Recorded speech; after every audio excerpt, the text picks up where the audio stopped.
Good evening, and welcome to tonight's true crime story for sleep. My name is Mr. Sleepy Crime, and I'll be your guide through tonight's stories. The sound of rainfall will accompany us throughout this journey, helping to create a peaceful atmosphere as we explore the events that unfolded many years ago.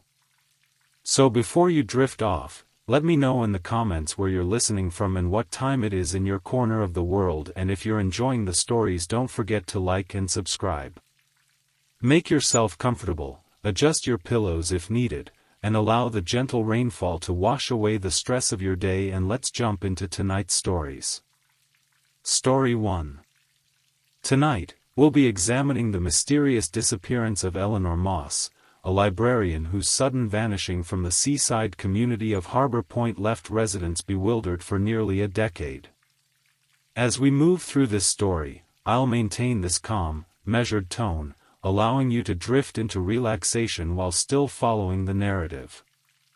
Harbor Point was the kind of coastal town that appeared on postcards, a picturesque collection of weathered clapboard houses nestled between rolling hills and the endless gray blue of the Atlantic Ocean.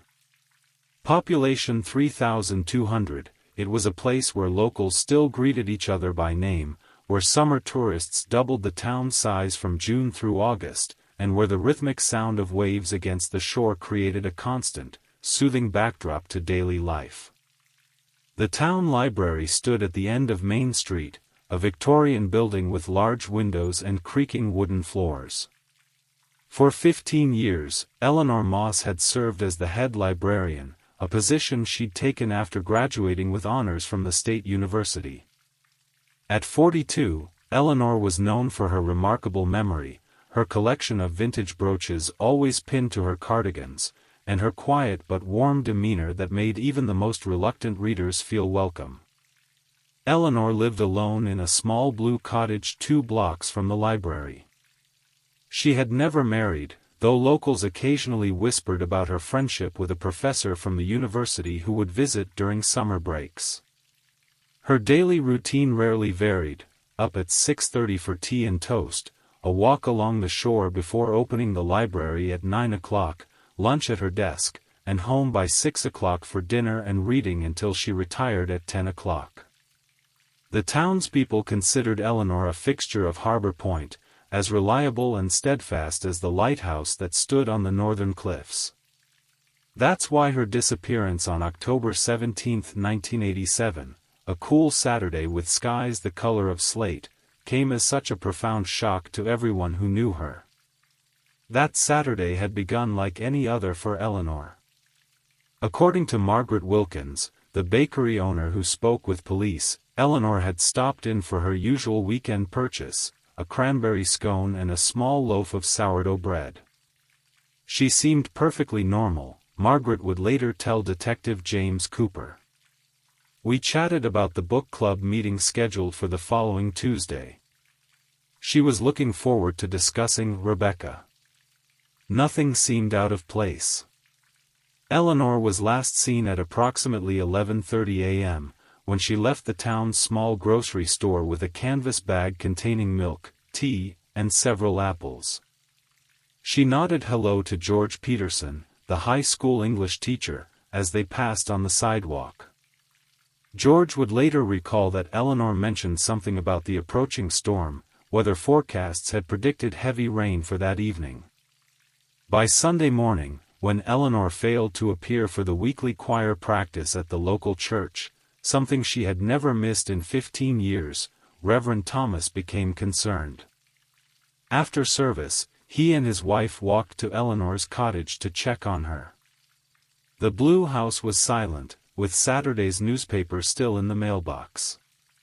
Through the front window, they could see Eleanor's reading glasses on the side table next to her favorite armchair, a cup of tea beside them. The tea was untouched. After knocking repeatedly with no answer, Reverend Thomas called the police. Harbor Point Small Police Department, consisting of Chief Warren Miller and 3 officers, arrived within minutes. A light rain began to fall as Officer Sarah Jenkins carefully documented the interior of Eleanor's cottage. Nothing appeared disturbed or out of place. The cup of tea on the side table had grown cold. In the kitchen, they found a single apple washed and placed on a cutting board, a knife beside it, as if Eleanor had been about to prepare a snack when, what? That was the question that would perplex investigators for years to come. Eleanor's car, a well-maintained 1979 Volvo, was parked in its usual spot behind the cottage. Her purse containing her wallet, keys, and library identification card was on the hallway table. The only items police could confirm missing were the clothes she had been wearing that day, a navy cardigan with a silver brooch shaped like a seashell, a gray wool skirt, and comfortable walking shoes. As news of Eleanor's disappearance spread through Harbor Point, a sense of unease settled over the community. Harbor Point hadn't experienced a major crime in nearly a decade, and certainly nothing as disturbing as the vanishing of a beloved community member. Chief Miller organized search parties that combed the beaches, the woods behind Eleanor's home, and every street in town. The Coast Guard was alerted to watch for anything unusual in the waters offshore. Neighboring communities were notified.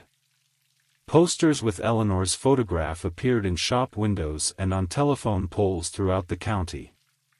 Detective James Cooper, assigned as lead investigator, began the methodical process of interviewing everyone who had seen Eleanor in the days leading up to her disappearance. As weeks passed with no sign of Eleanor, investigators widened their search and deepened their inquiry into her life. They discovered several intriguing details that had previously gone unnoticed by the community. Eleanor had withdrawn $3,000 from her savings account 3 weeks before her disappearance, a significant sum for someone with her modest librarian's salary. Bank records showed this was unusual. Eleanor typically lived frugally, making small, regular deposits rather than withdrawals.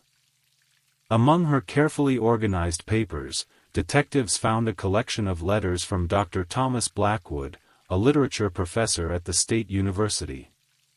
The letters, spanning 15 years, revealed a deep friendship and possibly a romantic connection that Eleanor had kept private from most Harbor Point residents. When contacted by police, Dr. Blackwood expressed shock at Eleanor's disappearance. He confirmed they had corresponded regularly and met several times a year, usually during his academic breaks. According to Blackwood, they had planned to meet the weekend after she vanished to discuss his early retirement and potential relocation to Harbor Point. Another curious discovery came from Eleanor's library desk, where a colleague found a notebook containing what appeared to be coded entries, columns of numbers and seemingly random letters that no one could immediately decipher. The investigation also revealed that Eleanor had been researching her family history in the months before she disappeared. Library records showed she had requested several archived newspapers from the 1940s and genealogical records relating to a coastal town some 60 miles north of Harbor Point. By the one-year anniversary of Eleanor's disappearance, the case had grown cold. Despite following numerous leads, interviewing dozens of people, and exploring various theories, investigators had made little progress in determining what had happened to the librarian. The $3,000 withdrawal remained unexplained. Dr. Blackwood's alibi for the weekend of the disappearance was confirmed. He had been leading a literature conference 3 states away, with numerous witnesses attesting to his presence. The coded notebook eventually yielded some insights when a cryptography professor from the State University determined it contained references to local historical events and genealogical information, not, as some had speculated, evidence of some clandestine activity. In 1989, a potential breakthrough occurred when a woman matching Eleanor's description was reported working in a bookstore nearly 200 miles away. Detective Cooper, still haunted by the unsolved case, drove there immediately, only to discover it was someone with a striking but coincidental resemblance to Eleanor. The case took another turn in 1991 when construction workers renovating an old boathouse near Harbor Point's lighthouse discovered a hidden compartment containing a waterproof bag. Inside was a journal with entries dated up to October 16, 1987, the day before Eleanor disappeared. The final entry mentioned meeting someone at the lighthouse at sunset but didn't specify who. Nearly a decade after Eleanor Moss vanished from Harbor Point, the truth finally emerged through a combination of persistent detective work and unexpected circumstances. In spring of 1996, during renovation of the Harbor Point Lighthouse, workers discovered a hidden room beneath the structure, accessible only through a trapdoor that had been concealed for decades. Inside, they found evidence that someone had been living there periodically, and among the items was a brooch shaped like a seashell, immediately recognizable as Eleanor's.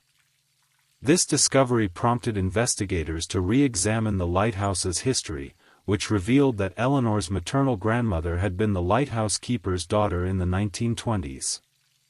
Further research into the coded notebook and Eleanor's genealogical investigations showed she had been tracing a family mystery involving valuable artworks that had disappeared during World War II, reportedly hidden somewhere in Harbor Point. Dr. Blackwood, contacted again by investigators, finally shared information he had previously withheld out of respect for Eleanor's privacy. According to Blackwood, Eleanor had discovered her grandfather had been involved in concealing artwork taken from European collections during the war. She had been torn between revealing this family secret and protecting her grandfather's reputation posthumously. The final piece of the puzzle came from an unexpected source. A retired sailor living in a neighboring town read about the lighthouse discovery in the newspaper and contacted authorities. He recalled a stormy night in October 1987 when he had seen a woman matching Eleanor's description boarding a private yacht that had docked briefly near Harbor Point. The yacht's name, Second Chapter, had struck him as memorable. International investigators traced the yacht to a wealthy art collector who had died in 1992. Among his collection, later seized by authorities, were several paintings matching the description of those Eleanor had been researching. The most likely conclusion, though never officially confirmed, was that Eleanor had either gone to confront the collector about her family's stolen artwork or had made an arrangement to recover the pieces quietly. Either way, she never returned, and despite extensive international inquiries, no trace of Eleanor herself was ever found. In 1997, Harbor Point dedicated a reading garden beside the library in Eleanor's memory. A small plaque bears her name and the words, "Seeker of Truth, Keeper of Stories." Local legend holds that on quiet rainy evenings, like tonight, the sound of pages turning can sometimes be heard in the garden, though no one is there. The mystery of Eleanor Moss reminds us that even in the quietest lives, there are often hidden depths and untold stories. Story 2. This is the kind of story that lingers, pressing against the edges of reality, leaving behind whispers of truth that were never fully uncovered. We begin, not with a crime scene, not with flashing lights or frantic investigators. Instead, we start with a moment. A single instant that, if viewed too quickly, appears ordinary. But in the quiet hours, in the spaces between certainty and doubt, it becomes something else entirely. A night like any other. A person, moving through their routine. The sound of footsteps, soft, deliberate, lost beneath the steady hum of the rain. A conversation that was had, or was meant to be had. A detail overlooked. A door left open. A shadow, barely noticeable, resting just beyond the glow of street lamps. And then, in the space of a heartbeat, everything changes. There are those who believe that answers come easily, that every puzzle, every disappearance, every sudden shift in circumstance can be traced back to logic, to evidence, to undeniable proof. But some stories do not fit within those confines. They stretch beyond expectation, past the realm of what is understood, settling into the space where uncertainty reigns. Today, we step into that space. Into a mystery that has remained untouched, hidden behind case files, behind witness accounts that tell conflicting tales. A story that was supposed to be simple, but instead became something else entirely. The city was quiet that night. The kind of quiet that comes not from peace, but from something heavier, something waiting just beneath the surface. The rain had started earlier in the evening, light at first, barely noticeable against the hum of passing cars and distant conversations. But as the hours stretched on, it deepened, settling into a steady rhythm, tracing long, winding paths down the glass panes of apartment windows, pooling in the cracks along worn sidewalks. It was the kind of rain that muted the world, dampening sounds, slowing movement, wrapping the streets in an eerie stillness. A stillness broken only by the occasional shuffle of hurried footsteps, by the low murmur of a street lamp buzzing faintly in the distance. By the unseen presence of something no one had yet recognized. There, along a narrow alley just off the main road, stood a row of buildings, older structures, their facades weathered by years of passing storms. Among them, a modest apartment building, its entrance partially obscured by a flickering neon sign advertising a convenience store that had long since closed for the night. It was here, in the glow of that fading light, that the last traces of the victim's presence would be found. Inside, the air was warm, thick with the scent of damp fabric and old wood. A single hallway stretched forward, lined with doors, each leading to a space occupied by someone lost in their own routines, their own private worlds. One of those doors belonged to the victim. The evening had been uneventful, or at least, that was how it seemed. No strange noises, no unexpected visitors. Just the quiet hum of the rain outside, the occasional creak of floorboards as someone moved about their apartment, the distant muffled sound of a television left running in another room. At approximately 9:47 p.m., the victims sent their last known message, a brief exchange, unremarkable in its simplicity. Then, nothing. No further calls, no signs of movement outside their door. A silence that, at first, felt ordinary. But later, when the full weight of the situation settled in, became something far more chilling. The crime itself? No one heard it. No one saw it. The only evidence that anything had occurred was the absence. The unsettling realization, much later, that someone who should have been there, was simply gone. The door had remained locked. The windows, closed. No forced entry, no apparent struggle. Just the eerie stillness of an untouched room and the nagging, inescapable question, how does someone vanish without a sound? Without a trace? Outside, the rain continued. It had never stopped. It would go on through the night, washing over the city, erasing the footprints that may have led to an answer. But answers, in this case, were fleeting. Slipping through the cracks, dissolving into the shadows just as quickly as they had appeared. At first, there was no panic. No immediate concern. Just silence, the kind that lingers, that stretches just long enough to feel unsettling but not yet alarming. The kind that, in hindsight, should have raised questions sooner. The victim's absence wasn't noticed right away. Hours passed. A missed call here, a message left unanswered there. Ordinary things, things that, on any other day, might have been brushed aside. A delay, a distraction, nothing unusual. But then, as the minutes stretched into hours, the absence became impossible to ignore. No response. No movement. No sign of routine. The rain had been falling steadily by then, washing over the city in waves, filling the spaces between pavement cracks, tracing slow paths down the sides of buildings. Somewhere, within that steady rhythm, within the quiet pull of the storm, there was a moment, small, nearly imperceptible, where the truth began to surface. Detectives were called in. The first to arrive noted the details: the locked door, the quiet apartment, the eerie stillness of a space untouched. Nothing out of place. Nothing disturbed. And yet, something wasn't right. The search began slowly. Methodically. Each drawer carefully opened, each surface inspected. The victim's personal belongings remained where they always had been. Wallet untouched. Keys resting where they had been set down hours before. But outside, beyond the confines of that still room, the investigation led to something more. A single clue. A footprint.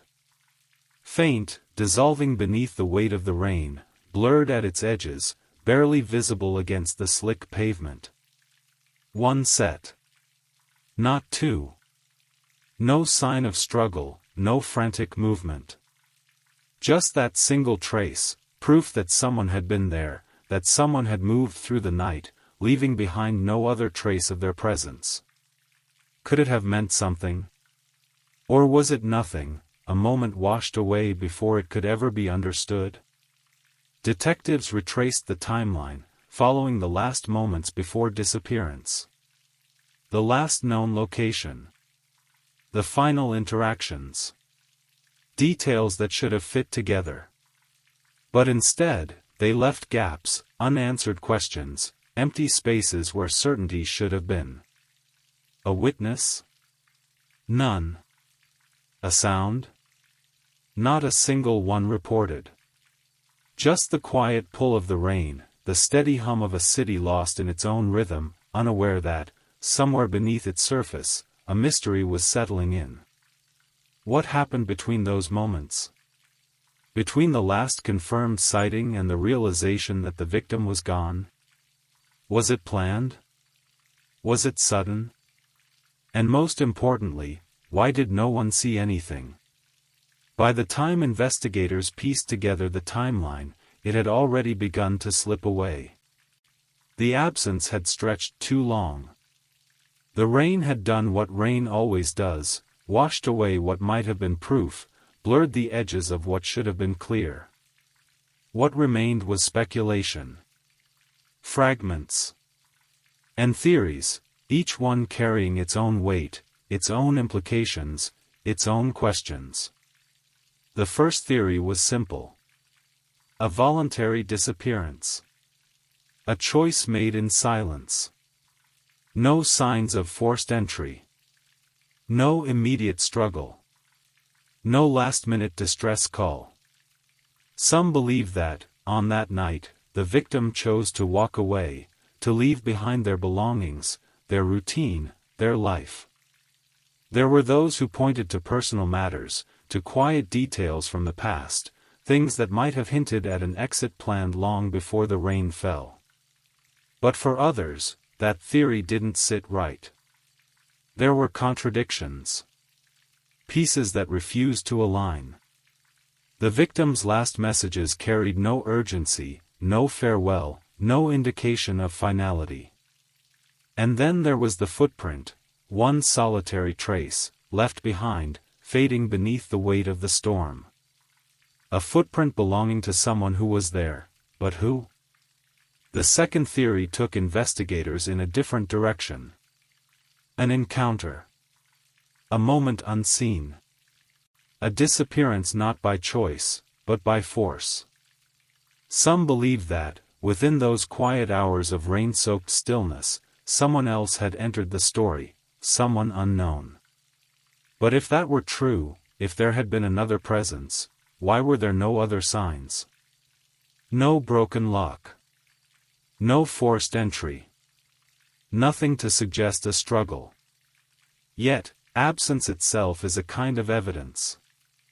The kind that lingers, pressing against the edges of reason, begging the question, if the victim did not choose to leave, then someone, somewhere, had ensured that they did. Then came the most unsettling theory, one that did not point to a singular event, but to something broader, something stretching beyond the confines of one rainy evening. A silent manipulation. An influence unseen. A disappearance shaped by something that had been building for longer than anyone realized. There were whispers, connections drawn between past events, between other cases lost within the files of missing persons. Patterns. Too faint to confirm, yet impossible to ignore. The investigators weighed the possibilities. They retraced steps. They searched for the anomaly, the detail that would break the mystery open. But sometimes, the most telling truths are the ones just beyond reach. The ones buried beneath doubt, beneath uncertainty, beneath the ever-present hum of an unsolved case. The theories remain. Each one carrying its own burden, its own unanswered question. Which was closest to the truth? Which would, if examined under the right light, reveal what had been missed? For now, the answers are still waiting, somewhere beneath the steady rhythm of the rain, beneath the weight of time, beneath the lingering unknown. For those who searched, the answers never came easily. Some believed they never came at all. The timeline had been stretched thin, tested against witness accounts, against fragments of evidence. But even after all the theories, all the retraced steps, all the careful examinations of the smallest details, something remained, something just beyond reach. Not everything fit. Not every piece of the story aligned the way it should have. Questions persisted, circling back again and again, settling into the space between speculation and truth. The victim was gone. That much was known. But how? No forced entry. No disturbance. No struggle. Just absence. A silence that had grown too heavy to ignore. Investigators had exhausted every avenue, searching through hours of footage, through phone records, through messages that had ended too abruptly.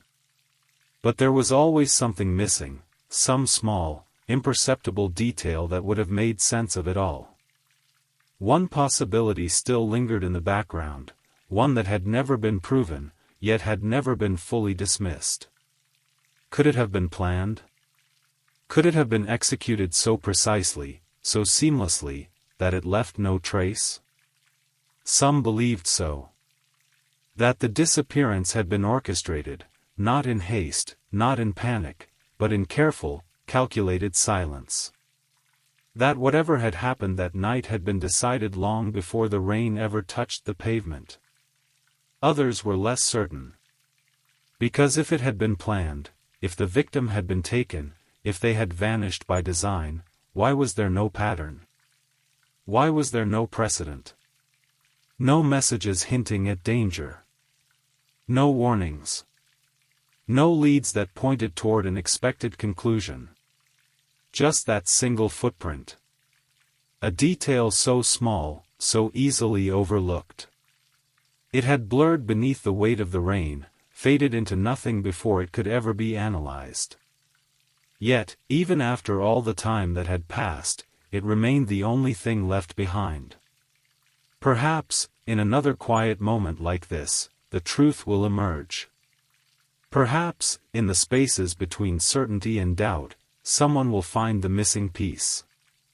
Until then, the rain will continue, just as it always has.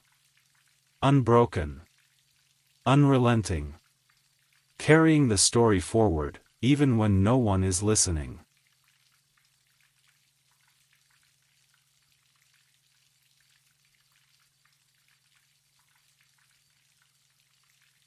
Story 3.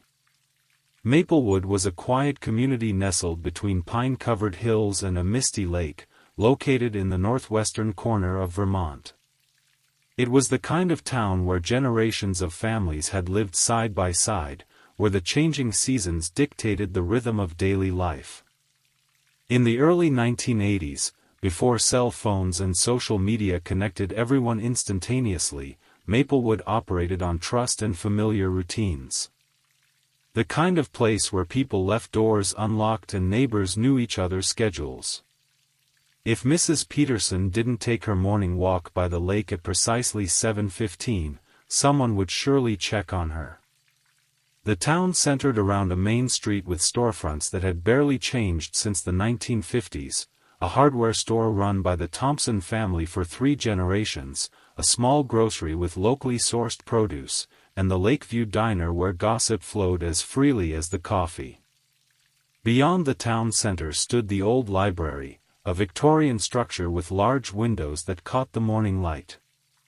Behind it, a small park stretched down to the shores of Lake Maplewood, where summer days saw children swimming and winter transformed the surface into a natural ice rink.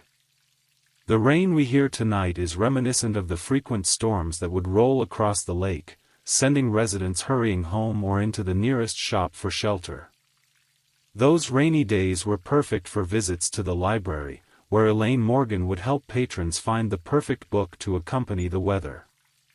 During autumn, like when our story begins, the rain would dislodge crimson and golden leaves from the maples that gave the town its name, creating a tapestry on the ground that crunched beneath residents' feet. The town existed in relative isolation, with the nearest city being over an hour's drive away. This separation from urban life fostered a close-knit community where everyone played a role in the town's collective story. Elaine Morgan had been the town librarian for almost 11 years when she disappeared. At 42, she was known for her morning walks and charitable work at the local library, particularly her Saturday morning reading programs for children. She lived alone in a small blue house 3 blocks from the library, a place filled with books and mementos from her travels around New England. Divorced 5 years earlier, Elaine had maintained a friendly relationship with her ex-husband, Robert, who had moved to Boston but visited occasionally. Locals described her as thoughtful and organized, someone who remembered everyone's reading preferences and birthdays. Sheriff Thomas Donovan had served the community for 15 years. With salt and pepper hair and a deliberate way of speaking, he inspired confidence in the townspeople. His approach to law enforcement was personal. He knew every resident, their histories, their troubles. He considered himself more of a peacekeeper than a police officer. Margaret Wilson was Elaine's closest friend and the town's only doctor. The 2 women had a standing Thursday dinner date at Margaret's house on the lake's north shore. They'd met when Elaine first moved to town and had formed a bond over their shared love of mystery novels. The elderly Porter sisters, Beatrice and Clara, lived across from the library and watched the comings and goings with keen interest. They'd been in Maplewood their entire lives and considered themselves unofficial town historians. Nothing escaped their notice. James Cooper owned the local hardware store and served as town council president. His family had been in Maplewood for generations, and he took pride in preserving its character. He had occasionally asked Elaine to dinner over the years, invitations she politely declined. Newcomer David Winters had moved to town just 6 months before Elaine's disappearance. He'd purchased the old Carson property on the lake's edge and kept mostly to himself, working as a freelance photographer. His presence had stirred curiosity among residents used to knowing everything about their neighbors. These were the people who gathered at the small diner where most locals met daily, sharing news over mugs of coffee that never seemed to empty. They formed the tight circle that would be shaken by what happened on that rainy Thursday in October 1983. That Thursday began like any other in Maplewood. Elaine Morgan opened the library at precisely 9 a.m. as a light rain began to fall.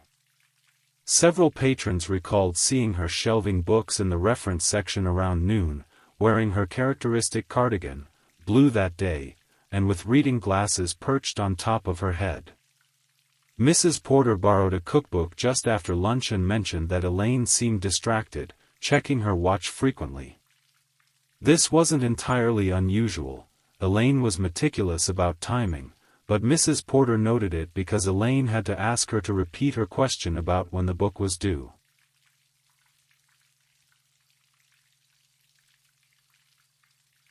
Elaine locked the library at 6 p.m., according to the library schedule, and was seen by Mr. Landon from the grocery store, walking not toward her home as usual, but in the direction of the lake path. The rain had intensified by then, and Mr. Landon remembered thinking it strange that Elaine didn't have an umbrella. That was the last confirmed sighting of Elaine Morgan. It wasn't until the library called her home the next morning, when she failed to arrive to open the building, that anyone realized something might be wrong. Margaret Wilson, concerned that her friend had missed their dinner date the night before without calling, joined Sheriff Donovan in checking Elaine's house. The small blue home was undisturbed. The porch light had been left on. Inside, a cup of tea sat cold on the kitchen counter. Elaine's raincoat hung by the door, strangely dry considering the previous day's weather. Her car remained in the driveway. There was no sign of struggle, no note, no indication of where she might have gone. The only unusual detail was a book left open on her bedside table, a volume on local history, marked at a page describing the old boathouse that had once stood on the lake's far shore. Concern spread through Maplewood like ripples on the lake as word traveled from person to person. By noon, volunteers had gathered at the town hall, ready to search. Sheriff Donovan organized them into groups, assigning areas of the town and surrounding woods to each. Search parties formed as rain much like tonight's pattered on their jackets. They combed the lakeside path where Elaine was last seen headed, called her name through the dense trees behind the library, checked abandoned buildings and remote areas where she might have sought shelter if injured. The local newspaper ran a front-page story.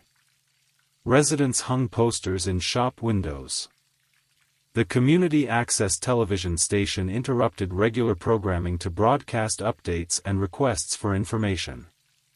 By Sunday, 3 days after Elaine's disappearance, state police had joined the search, bringing dogs that tracked her scent from the library to the lake path, where it vanished near the water's edge. This discovery prompted a search of the lake itself, with divers exploring the murky waters near the shore where Elaine was last headed. They found nothing, no clothing, no personal items, no sign of what might have happened. A week passed. Then 2. The intensive search scaled back as hope dimmed. Sheriff Donovan maintained a small team, checking and rechecking areas, interviewing residents, following up on reported sightings from neighboring towns that inevitably led nowhere. The rain continued to fall intermittently that month, washing away what fragile evidence might have remained. 3 weeks into the search, a hiker discovered Elaine's library key card half buried in mud near an old logging trail on the far side of the lake, nearly 2 miles from where she was last seen.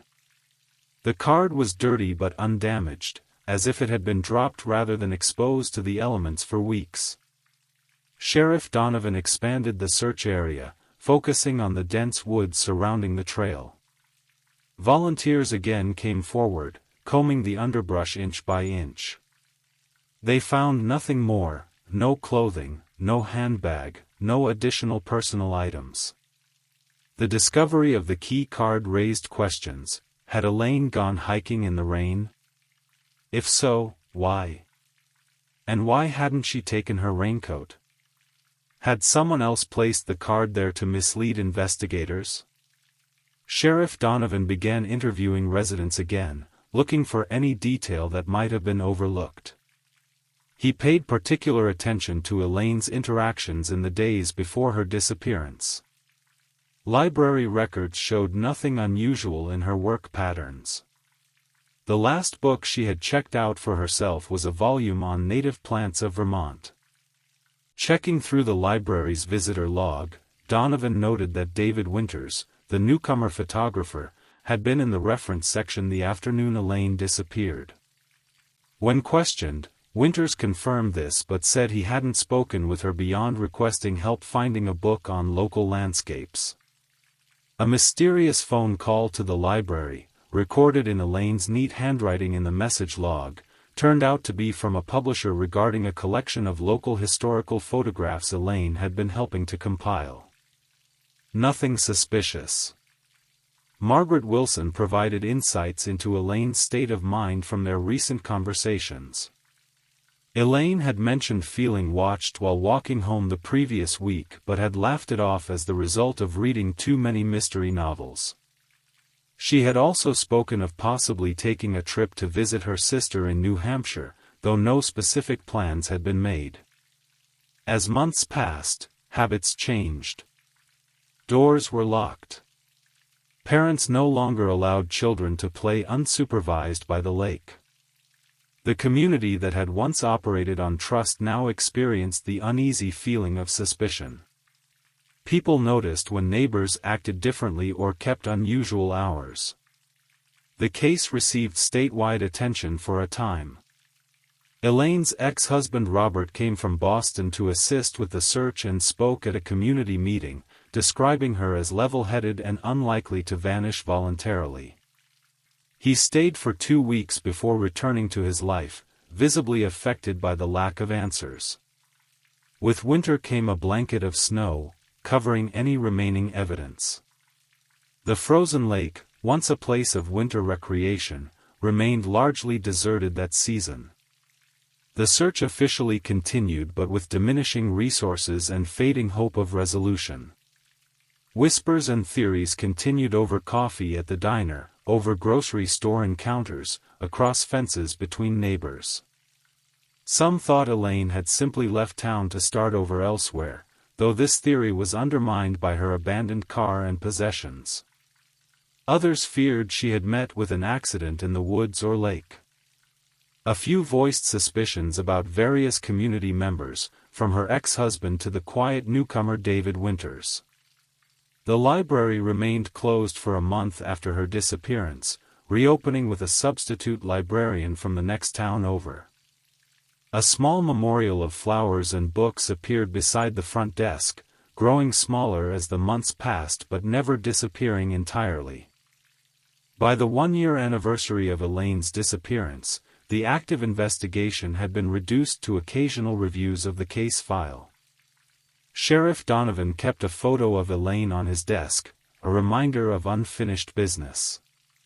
The town held a small remembrance ceremony in the park behind the library, releasing lanterns onto the lake in her memory. Life in Maplewood gradually found a new rhythm, altered by the mystery but continuing forward. The case went cold, one of thousands of unsolved disappearances across the country. Nearly 15 years later, long after most had resigned to never knowing what happened to Elaine Morgan, Maplewood had changed. Some businesses had closed, new families had moved in, and the library had been renovated with a reading room dedicated to Elaine's memory. Sheriff Donovan had retired, replaced by a younger officer from outside the community. The Porter sisters had both passed away. Margaret Wilson still practiced medicine in town but rarely spoke of her missing friend. A renovation at the old post office revealed something unexpected in the summer of 1998. Workers removing wooden paneling in the basement discovered a hidden alcove containing a waterproof hiking backpack. Inside were Elaine's wallet, her reading glasses, and a notebook filled with her handwriting. The notebook contained detailed observations of the area around the far side of the lake, particularly the foundations of the old boathouse mentioned in the history book found open by her bed. Her notes described discovering unusual stone formations that didn't match historical records and her intention to investigate further. The last entry, dated the day of her disappearance, read, "Meeting Jay, at the old boathouse site at 6:30. He says he's found something that changes everything we know about the settlement. Taking camera." The discovery breathed new life into the cold case. The retired Sheriff Donovan returned to consult with the current department. The notebook was analyzed, the handwriting confirmed as Elaine's, and investigators focused on identifying who J might be. The weight of knowledge had become too heavy to bear for James Cooper, the hardware store owner and former town council president. Now in his 60s and in failing health, he came forward after news of the discovery broke. He admitted to meeting Elaine that rainy evening but insisted her disappearance had been a tragic accident. According to Cooper, he had discovered unusual stone formations while fishing near the old boathouse site, formations that suggested a much older settlement than officially recorded. Knowing Elaine's interest in local history, he had shared his discovery with her. They arranged to meet at the site after the library closed. Cooper claimed that Elaine had arrived excited about the historical implications. While examining the stones near the water's edge, she had slipped on the rain-slick rocks and fallen, hitting her head on a boulder and then sliding into the deep water. He had attempted to save her but couldn't reach her in the darkness and storm. Panicked and afraid of being blamed, Cooper had hidden Elaine's backpack in the post office where he served on the renovation committee. He had planted her key card on the trail to divert attention from the boathouse area. What seemed unrelated at the time now formed a pattern. Cooper's increased involvement in the search, his specific suggestions about where to look, his eventual proposal to scale back when efforts approached the true location, all made sense in retrospect. Sheriff Donovan, now retired, recognized the significance immediately when shown Cooper's statement. He recalled Cooper's insistence that the lake had been thoroughly searched when divers had actually focused on the area nearest the town, not the remote boathouse foundation. A search of the lake near the old boathouse foundations finally recovered Elaine's remains, confirming aspects of Cooper's account. The medical examiner determined she had indeed suffered a head injury consistent with a fall onto rocks. The truth had been hidden in plain sight all along, beneath the waters of Lake Maplewood and in the conscience of a man who had been respected in the community for decades.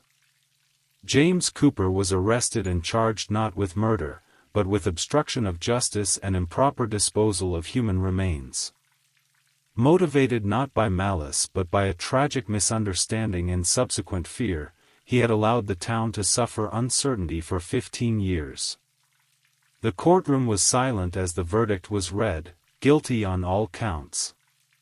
Cooper was sentenced to 5 years in prison, his age and health considered in the relatively lenient sentence.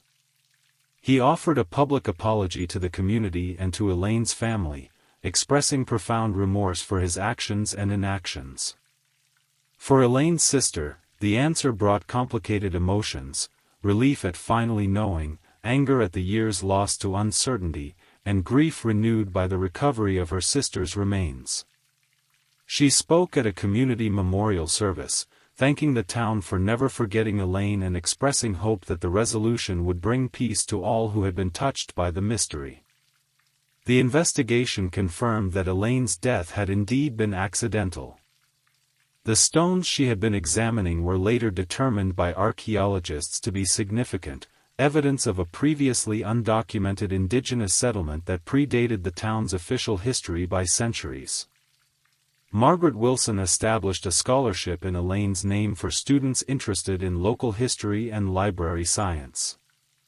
The reading room in the library expanded to include a small museum featuring the archaeological findings from the lake shore, a bittersweet fulfillment of what would have been Elaine's passion project. Robert, Elaine's ex-husband, attended the memorial service and helped establish the museum, finally finding closure after years of wondering.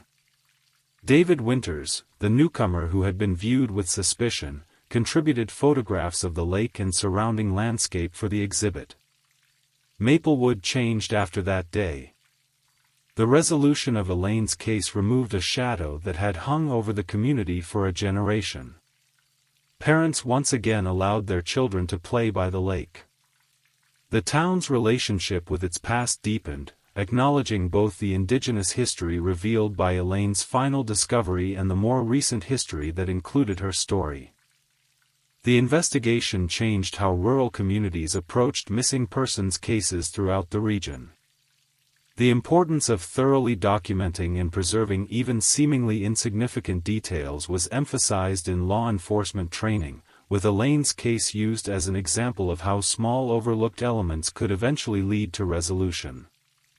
Sheriff Donovan still visits the memorial bench by the lake each year on the anniversary of the case's resolution. Now in his 80s, he often sits quietly watching the water, perhaps reflecting on how the community's trust was both broken and ultimately restored through truth. The library continues to serve as the heart of Maplewood, with Elaine's influence felt in its programs and collections. The children who once attended her Saturday morning readings now bring their own children to similar events, keeping a tradition alive across generations.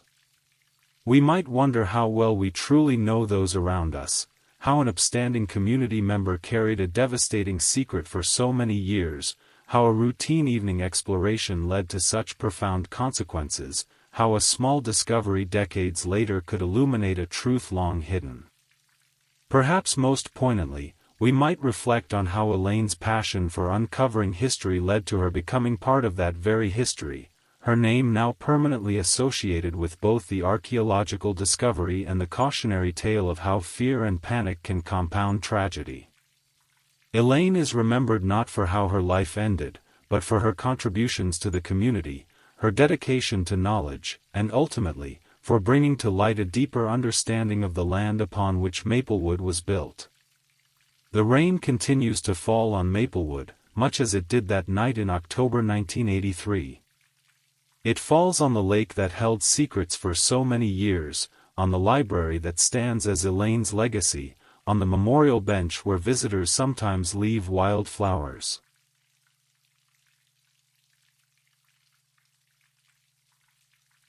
Story 4. Do you know that, there's something about the quiet moments before sleep? The way the rain taps gently against the window, how the hum of the world outside fades into the background. These are the moments when the mind drifts, when stories long buried resurface. Some are familiar, simple memories, fragments of the day, but others linger just beneath the surface, waiting to be explored. We will step into one of those stories. A true story. A mystery that has endured through time, unanswered, unresolved. A case that seemed ordinary at first, an individual going about their daily routine, living their life just as they had the day before, but something changed. Something subtle. Something that no one noticed, until it was too late. The story you are about to hear is not one of the dramatic chases or sudden revelations you see in movies. There were no cries for help echoing in the night, no obvious signs of danger. Instead, the events unfolded quietly, discreetly, under the veil of normalcy. And that's what makes it unsettling. Because sometimes, the most inexplicable disappearances, the most haunting mysteries, do not announce themselves with chaos. They slip between the cracks of everyday life, unnoticed, until someone is gone. As the rain falls outside, as the night deepens, allow yourself to settle in. This story will unfold slowly. No rush, no urgency, just pieces fitting together, one by one, in a way that mirrors the actual investigation. Because sometimes, it is in the quiet where the most unsettling mysteries are found. The town was quiet, the kind of place where life followed a predictable rhythm. Streets lined with modest homes, their porches adorned with creaking wooden chairs and flower pots left to the mercy of the season. A place where neighbors greeted each other by name, where children rode bicycles until the sky dimmed, where people noticed when something, or someone, was missing. It was here, in this seemingly unremarkable town, that she lived. A young woman, familiar to most, yet known by few. She was described in passing as kind, reserved, intelligent. Not the type to draw attention, not the type to stir trouble. She worked at a small bookstore, one of those tucked-away spaces where time seemed slower, where the scent of worn paper settled deep into the wooden shelves. Her days followed a quiet pattern. Morning spent behind the counter, arranging books, greeting customers with a polite nod. Afternoons spent in a nearby cafe, reading, sometimes writing in a small leather-bound notebook. Evenings, she walked home alone, down the familiar street lined with dim streetlights, the hum of cicadas filling the empty spaces between her footsteps. She wasn't the kind of person people worried about. She wasn't reckless, wasn't impulsive. And yet, she vanished. At first, no one noticed. She had a habit of keeping to herself, of slipping in and out of routines without much disruption. But as the days passed, the absence became undeniable. The bookstore remained closed longer than usual. Her regular cafe seat sat unoccupied. The light in her small apartment never flickered on in the evening. By the time someone asked about her, by the time the concern had settled in, it was already too late. There was no sign of struggle, no broken locks, no hurried goodbyes. Her belongings remained untouched, her routine frozen in time. It was as if she had stepped out for a moment and simply never returned. And then, there were the details. The ones that surfaced later, the ones that, on their own, seemed insignificant but, together, formed something unsettling. The notebook left open on her table, filled with fragments of thoughts never finished. A coat missing from its hook, despite the warm weather. The unanswered phone calls, the ones she usually returned without hesitation. The investigation began slowly, questions asked, theories whispered. But the town remained unchanged. The streets still hummed with the rhythm of everyday life, rain still fell in quiet intervals, and yet, somewhere beneath it all, there was a lingering absence. A space where she should have been. What happened in those final moments? What did she see? What did she know? She left work that evening just as she always had. The bookstore closed at precisely 7 p.m., the key turned in the lock with a quiet click. A few regular customers had passed through that day, nothing unusual, nothing out of place. She had exchanged polite smiles, accepted payment, and slipped books into paper bags with quiet precision. To anyone watching, the evening was nothing more than routine, familiar, predictable. And yet, when investigators combed through security footage later, something stood out. Not obvious at first, not the kind of thing that would have raised alarm, but something off.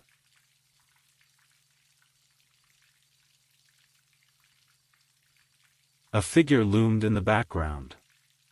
Not close, not threatening, just present. A man, standing across the street near the cafe she visited most evenings. He wasn't looking in her direction, not directly, at least. But there was something about his posture, the way he lingered. The footage showed him adjusting his coat, glancing down at his phone, shifting his weight from foot to foot. Ordinary movements. Unremarkable. But there was no record of him ever entering the cafe, no sign of him waiting for anyone. He was simply there.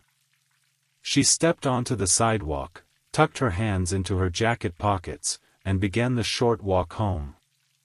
The streetlights flickered as they always did, the pavement damp from the earlier rain. It was a quiet evening.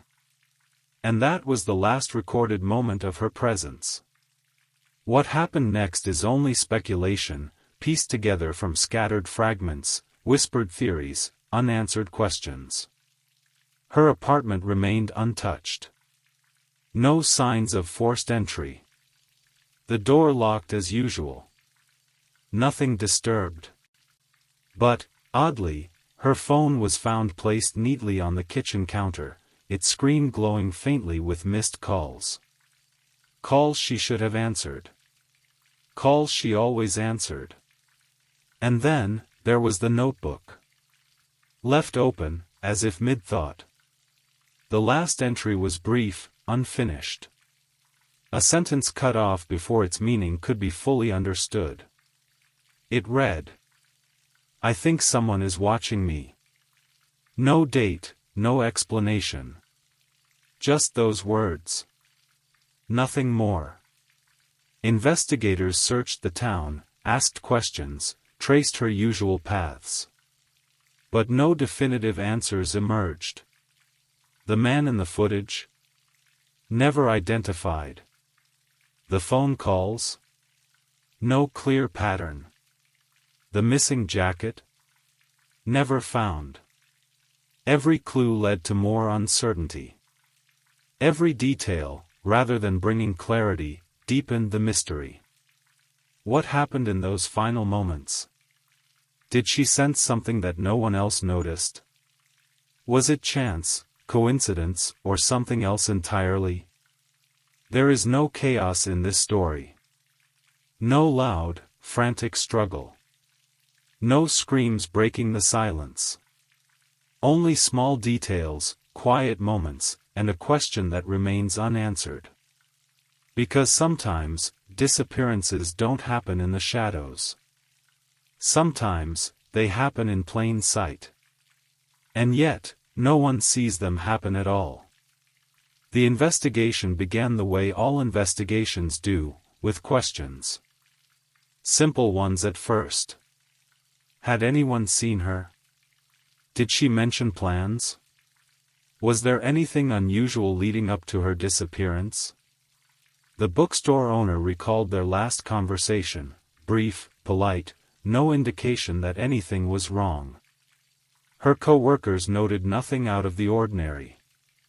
She had shown up for work on time, followed her usual routine, left without hesitation. Her neighbors were asked next. Some barely knew her. She was quiet, private, not someone who drew attention. But there was one person. A man who lived in the apartment across from hers. He remembered something, a small detail, easy to overlook but difficult to forget. The night before she vanished, she had stood by her window longer than usual. Not doing anything, just standing there, looking outside, as if waiting. The light behind her cast a faint glow, barely illuminating her outline, and then, just like that, she stepped away. It was such a fleeting thing. Not strange enough to cause concern, but not ordinary enough to dismiss completely. And then, there were the belongings. Her phone, placed neatly on the kitchen counter. Her notebook, left open, unfinished. Her keys, still hanging by the door. Nothing stolen, nothing broken, nothing misplaced. It was as if she had walked out with the intention of returning, but never did. Authorities combed through surveillance footage, retraced her steps, spoke to anyone who might have had even the smallest piece of information. The security camera at the bookstore showed her locking the door, stepping onto the sidewalk, disappearing into the night. The cafe's footage revealed nothing more than empty tables, conversations that continued without interruption. But then, there was the footage from the street corner. The last confirmed sighting. She was alone, as expected. Her pace was steady, not hurried, not hesitant. But in the background, just barely within frame, was him. The man from before. The one standing near the cafe, the one adjusting his coat, the one who seemed to linger. There was no clear indication that he followed her. No sudden movements, no direct confrontation. But hours later, when investigators pulled footage from different locations, he was gone. There were many theories. Some plausible, others reaching into the realm of speculation. Theory 1, she left willingly. Some believed she had simply walked away, chosen to disappear, orchestrated her own absence. But there was no evidence to support this.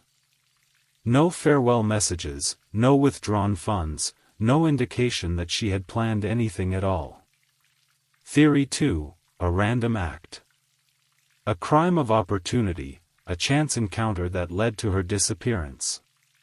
But investigators struggled to find any pattern, any connection to similar cases in the area. Theory 3, someone she knew. A theory with weight. Those closest to her claimed she had no enemies, no unresolved conflicts.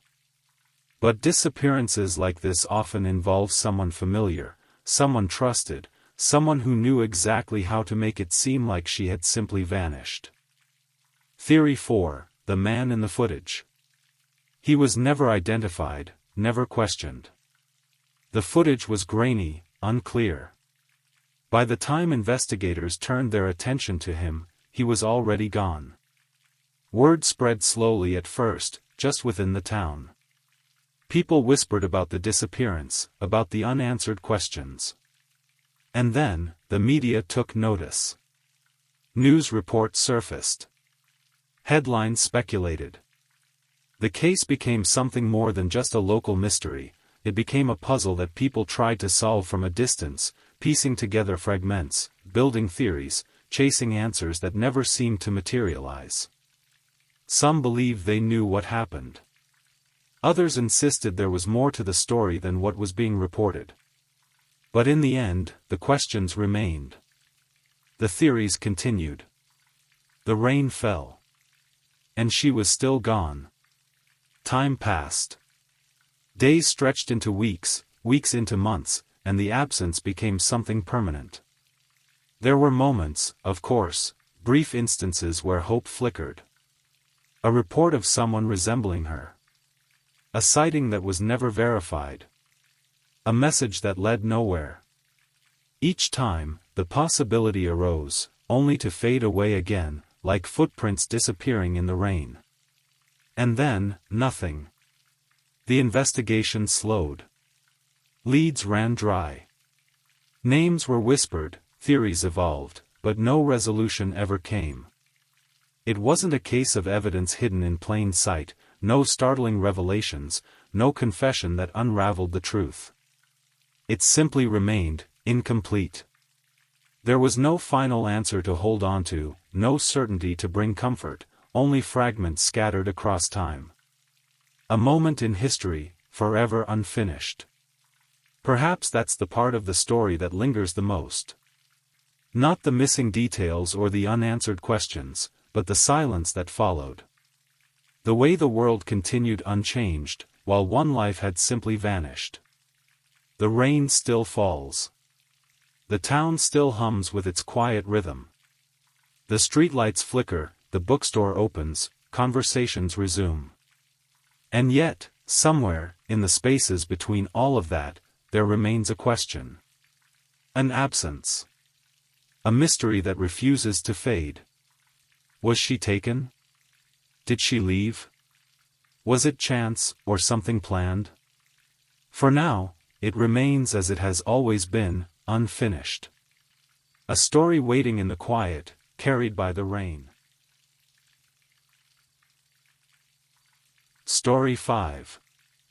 I'll be sharing with you, one of Australia's most perplexing unsolved mysteries, the case of the Somerton Man.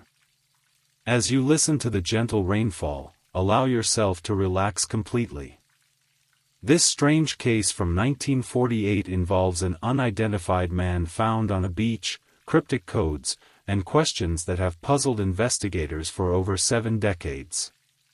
While many theories exist, the full truth remains hidden in the shadows of time. Adelaide, Australia in 1948 was a city recovering from World War II. Located on Australia's southern coast, this city of around 400,000 people was known for its ordered grid of streets, Victorian architecture, and beautiful beaches. Somerton Beach, just south of the city centre, was a popular destination for locals seeking relief from the summer heat, a picturesque stretch of sand where families gathered and couples strolled along the shore. Australia, like much of the world, was navigating the early years of the Cold War. International tensions were high, and concerns about espionage had begun to permeate society. It was against this historical backdrop that one of Australia's most enduring mysteries would begin to unfold on a warm summer evening. On December 1, 1948, as the summer season was just beginning in the southern hemisphere, a couple walking along Somerton Beach noticed a well-dressed man reclining against the seawall. His legs were extended, crossed at the ankles, and his head was resting against the wall as if he were simply enjoying the evening air or perhaps taking a nap. There was nothing immediately alarming about his presence. The couple later reported that they had seen the man around 7 p.m. and observed a slight movement of his arm, which they interpreted as him brushing away flies. They continued their walk without giving him further thought. The following morning, at approximately 6:30 a.m. on December 2, John Lyons was walking along the beach with several horses he exercised regularly. He noticed the same man in the identical position as the couple had observed him the previous evening. Approaching closer, Lyons realized the man was not moving or responding to the nearby activity. Concerned, he alerted police who quickly arrived at the scene. When authorities arrived, they found the man exactly as reported, positioned against the seawall as if resting, showing no obvious signs of distress or violence. He appeared to be approximately 40 to 45 years of age, in excellent physical condition, with well-manicured hands suggesting he did not engage in manual labor. His clothing was peculiar for the beach setting, a well-tailored suit complete with tie and polished shoes, despite the warm weather. There were no signs of disarray in his appearance, even his shoes were meticulously polished. He carried no identification whatsoever, no wallet, no driver's license, no personal papers of any kind. The labels had been removed from all his clothing, eliminating what would normally be the easiest means of tracing a person's origins. The man was officially pronounced dead at the scene, though rigor mortis indicated he had likely passed away around midnight.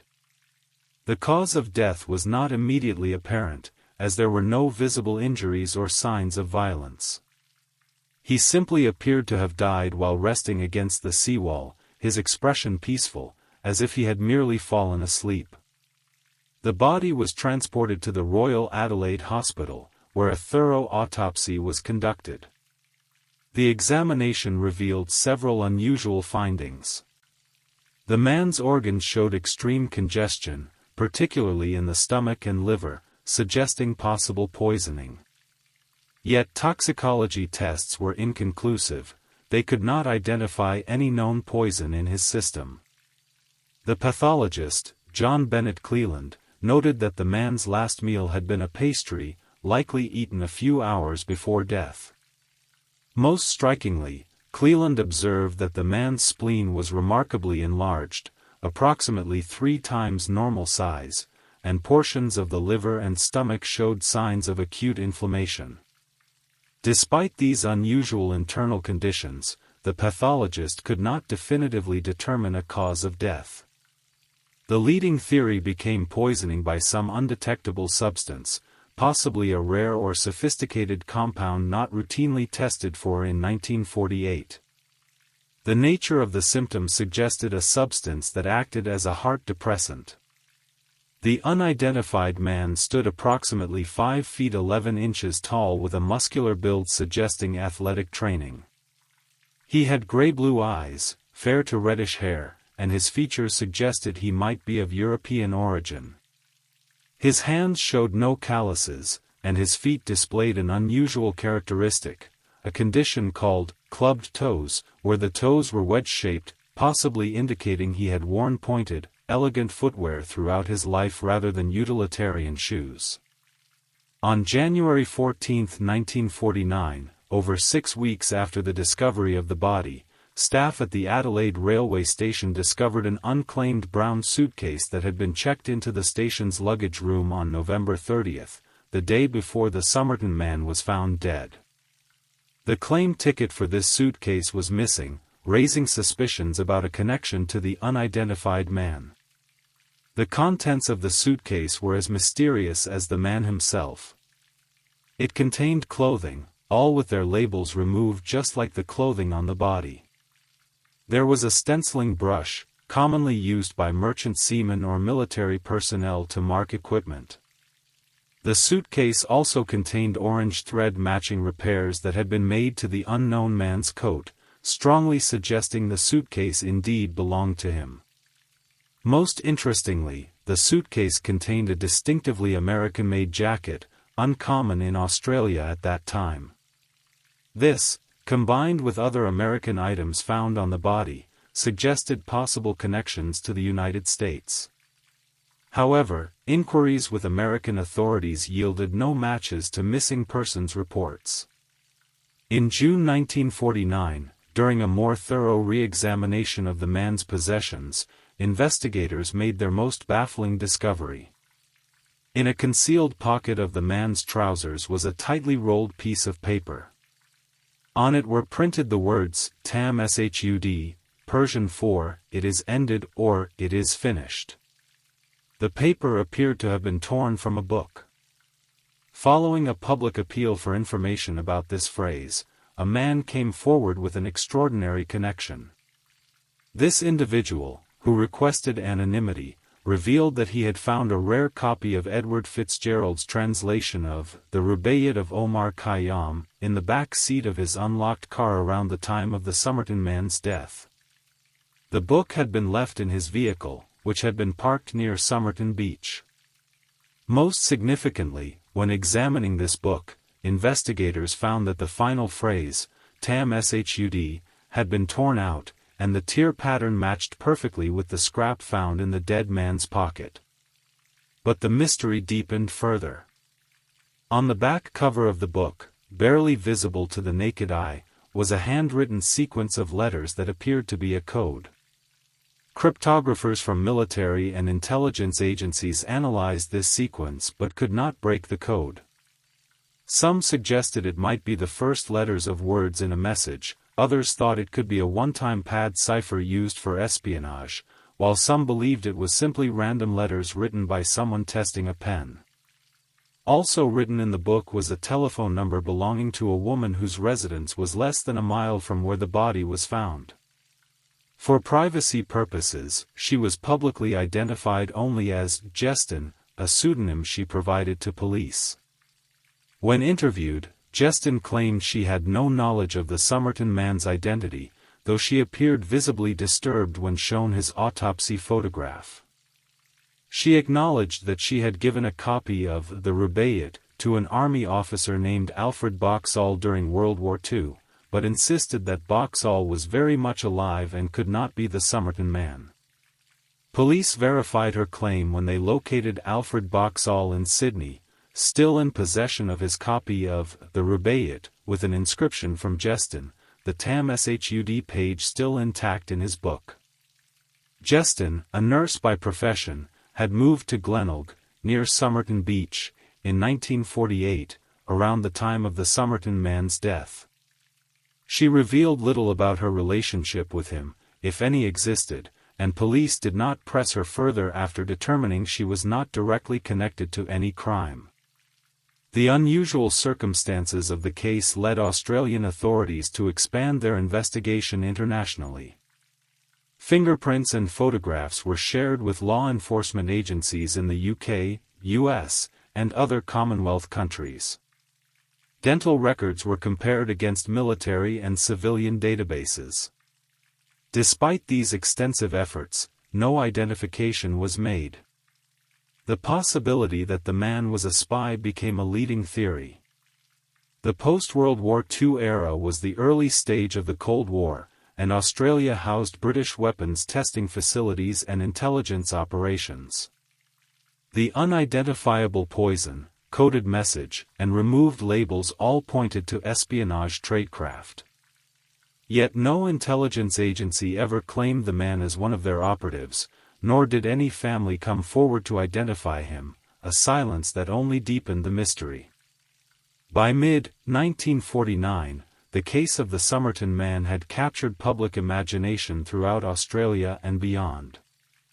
Newspapers published regular updates on the investigation, and theories proliferated about his identity and cause of death. Was he a spy caught in an international intrigue? A jilted lover who took his own life?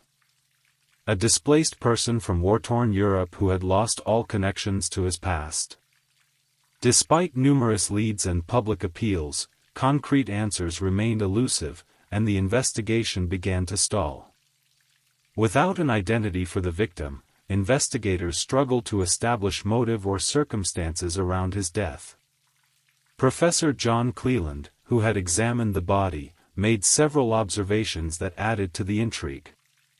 He noted that the dead man's shoes were remarkably clean and appeared to have been recently polished, suggesting he had not walked extensive distances in them before his death. This raised questions about how the man had arrived at Somerton Beach. Cleland also found it peculiar that a man so physically fit would die suddenly without apparent struggle. In his notes, he suggested that the calm positioning of the body indicated either a peaceful natural death or a highly sophisticated method of murder, one that left the victim unaware of his fate until it was too late. As official investigations yielded few results, alternative theories emerged. Some researchers suggested the man might have been connected to black market operations involving rationed goods, still common in post-war Australia. Others proposed he might have been involved in illegal gambling networks. A local theory held that he was a visiting businessman who had formed a relationship with a married woman, possibly Justin, and had taken his own life when the relationship soured. The torn phrase, "tam shud, it is ended," seemed to support this theory of romantic despair. Another compelling theory involved ballet companies touring Australia at the time.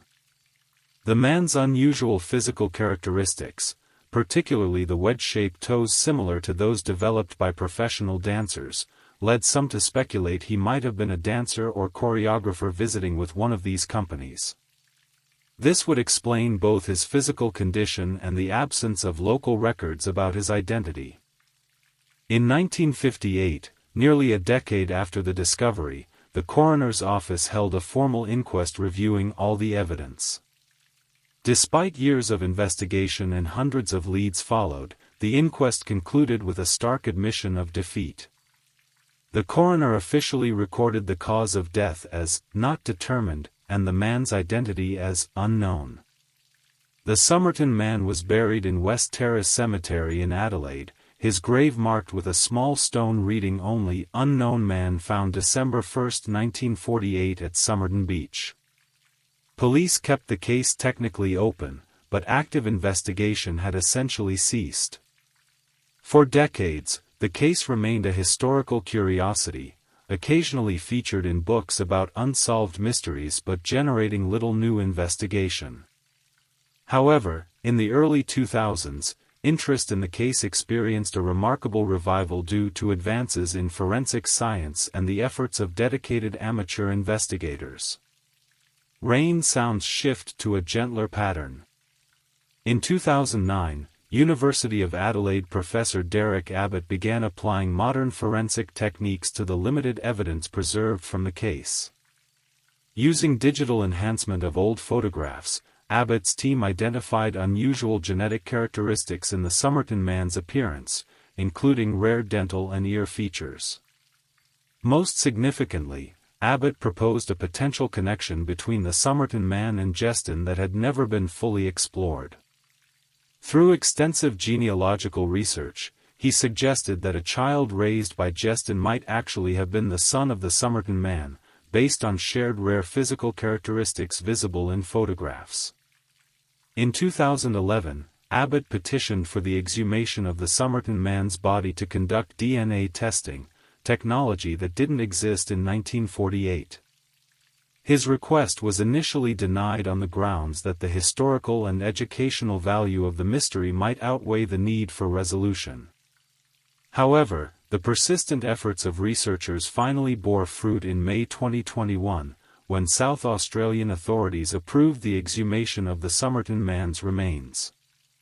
The body was carefully recovered and subjected to modern forensic analysis, including DNA extraction and whole genome sequencing. In July 2022, researchers announced a potential breakthrough, claiming to have identified the Somerton man as Carl Charles Webb, a 43-year-old electrical engineer and instrument maker from Melbourne.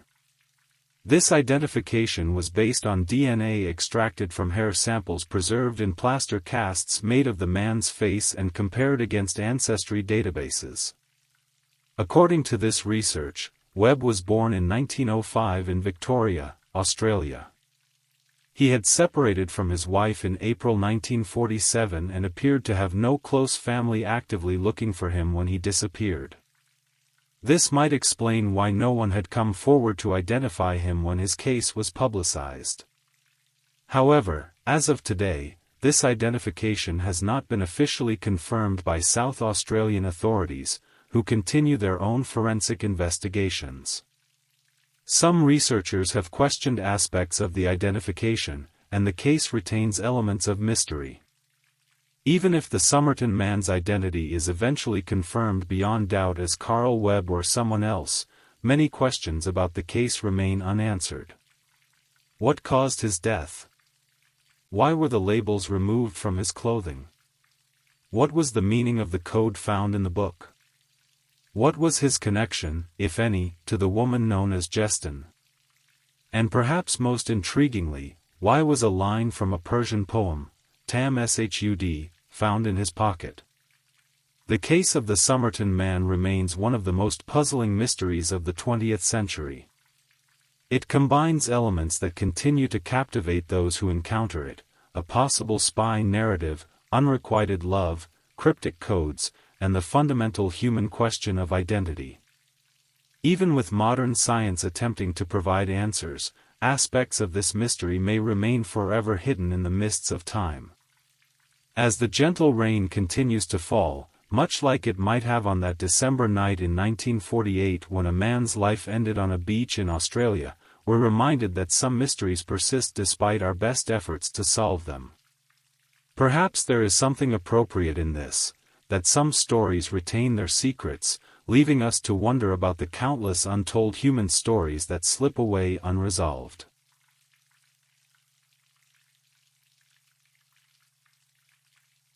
Story 6. This case from 2004 involves a promising young nursing student who vanished on a cold winter night in New Hampshire, leaving behind a damaged car and countless questions that remain unanswered to this day. We'll explore not just the mystery itself, but the human stories that surround it, the family left searching, the investigators puzzled by contradictions, and a young woman whose true intentions we may never fully understand. Maura Marie Murray was born on May 4, 1982, in Hanson, Massachusetts, a small town about 30 miles south of Boston. The fourth of 5 children born to Fred and Lori Murray, Maura grew up in a close-knit family where athletics and academics were equally valued. Her childhood friends described her as intelligent, determined, and intensely private, someone who kept her innermost thoughts to herself while maintaining a cheerful exterior. From an early age, Maura displayed remarkable athletic ability, particularly in running. At Whitman-Hanson Regional High School, she excelled in track and was named to the Boston Globe's all-scholastic team. Her academic performance was equally impressive. She graduated in the top 10% of her class in 2000. After high school, Maura was accepted to the United States Military Academy at West Point, an achievement that made her family enormously proud. West Point represented not just educational opportunity but a path to a prestigious military career. However, after 3 semesters at the academy, Maura made the decision to leave. Like many aspects of her story, the exact reasons remain somewhat unclear, though friends suggested she had found the military structure too restrictive for her independent nature.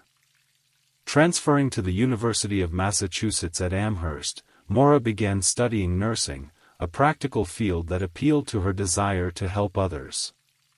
By all accounts, she was doing well academically. She worked as a security aide in the dormitories to help pay for her education and maintained close relationships with her family, particularly her father Fred, who had encouraged her athletic pursuits from childhood. While at UMass, Maura began dating Billy Roche, a fellow West Point cadet she had met during her time at the academy. Despite attending schools in different states, they maintained a serious long-distance relationship. Billy was stationed at Fort Sill, Oklahoma by 2004, yet they stayed connected through frequent calls and planned visits. Friends described them as committed to each other, though like any couple navigating the challenges of distance, they had their ups and downs. The sequence of events leading up to Maura's disappearance reveals a young woman possibly under stress, though the exact nature of her concerns remains one of the case's many mysteries. On Thursday, February 5, 2004, 3 days before her disappearance, Maura spoke with her sister Kathleen on the phone. The content of this conversation has never been fully disclosed publicly, but family members would later describe it as upsetting to Maura. Later that same night, while working her security desk job at UMass, Maura appeared visibly distressed. A supervisor found her nearly catatonic and unresponsive, staring blankly at the wall. When questioned, Maura only repeated, "My sister." She was so distraught that her supervisor escorted her back to her dorm room. The nature of what had upset her so profoundly during or after the call with Kathleen remains unknown. The following day, Friday, February 6, Maura's father Fred drove to Amherst to help Maura shop for a car. Her current vehicle, a 1996 Saturn, had been having problems. They spent Saturday looking at potential replacements, and that evening, Fred let Maura borrow his Toyota Corolla to attend a party with friends. When she returned the car to her father around 2:30 a.m. Sunday morning, she damaged it in a single-car accident, hitting a guardrail. No charges were filed, but the car had approximately $10,000 in damage. Fred Murray rented a car, arranged for repairs to his Toyota, and returned to his home in Connecticut on Sunday, February 8. Before leaving, he promised Maura he would talk to her again Monday about purchasing a replacement car for her. On Monday, February 9, 2004, Maura began a series of actions that continue to puzzle investigators and family members alike. At 10:20 a.m., she emailed one of her nursing professors, writing, "I'm sorry but my sister was in a bad car accident over the weekend and will be heading up north to the hospital in Bartlett, New Hampshire. I'll be back by the end of the week." She sent a similar email to her work supervisor about missing the upcoming week's shifts. The problem with these messages quickly became apparent: there was no car accident involving her sister. The emails were fabrications, though their purpose remains unclear. Maura then proceeded to withdraw $280 from an ATM, nearly emptying her bank account. Security footage showed her alone at the bank. She then stopped at a liquor store and purchased about $40 worth of alcohol, including Bailey's, Kahlua, vodka, and a box of Franzia wine. The cashier would later remember that she seemed neither stressed nor particularly happy, just a normal customer making a purchase. At some point that day, Maura packed a bag with basics, some clothes, toilet articles, and university textbooks. She did not pack as if leaving permanently. Many of her valuable possessions and clothes remained in her dorm room. Perhaps most puzzling were her internet searches that day. Maura looked up directions and accommodations in the Burlington, Vermont area and also searched for information about Bartlett, New Hampshire. The latter location was familiar to the Murray family, they had taken vacations there at a condominium resort called the Seasons at Attitash Mountain when Maura was younger. Sometime after 4 p.m., Maura left the UMass campus in her black 1996 Saturn sedan. She did not tell any friends or family members where she was going or why. The last confirmed sighting of her on campus was by her fellow dormitory resident, who saw her leaving alone with a backpack. The drive from Amherst to the White Mountains region of New Hampshire typically takes about 3 hours. Evidence suggests Maura headed north on Interstate 91 through Massachusetts and into Vermont, before turning east into New Hampshire. Her intended final destination remains unknown. What we do know is that by approximately 7 p.m., Maura had reached the small town of Haverhill, New Hampshire, a rural community of about 4,500 people nestled in the White Mountains region. It was a cold February evening, with temperatures below freezing and patches of snow and ice on the roads. At approximately 7:27 p.m., a local resident named Faith Westman looked out her window after hearing what sounded like a car accident. She observed a black car had gone off the road at a sharp curve on Route 112, also known as Wild Amanuset Road. The car had failed to navigate the turn properly and now sat facing the wrong direction in a snowbank, its front end damaged from impact. Faith immediately called 911 to report the accident. At nearly the same time, another neighbor, Butch Atwood, a school bus driver who had just returned home from his route, spotted the disabled vehicle while passing in his school bus. He stopped and spoke briefly with the young woman driving the car, whom we now know was Maura. Atwood later reported that Maura did not appear injured but was shivering in the cold. He offered to call for help, but she declined, insisting she had already called AAA, the American Automobile Association. This struck Atwood as odd, as cell phone reception in that area was notoriously poor. Nevertheless, he continued to his home about 100 yards away, telling Maura he would call police anyway to ensure her safety. Maura again asked him not to, but he felt it necessary given the rural location and freezing temperatures.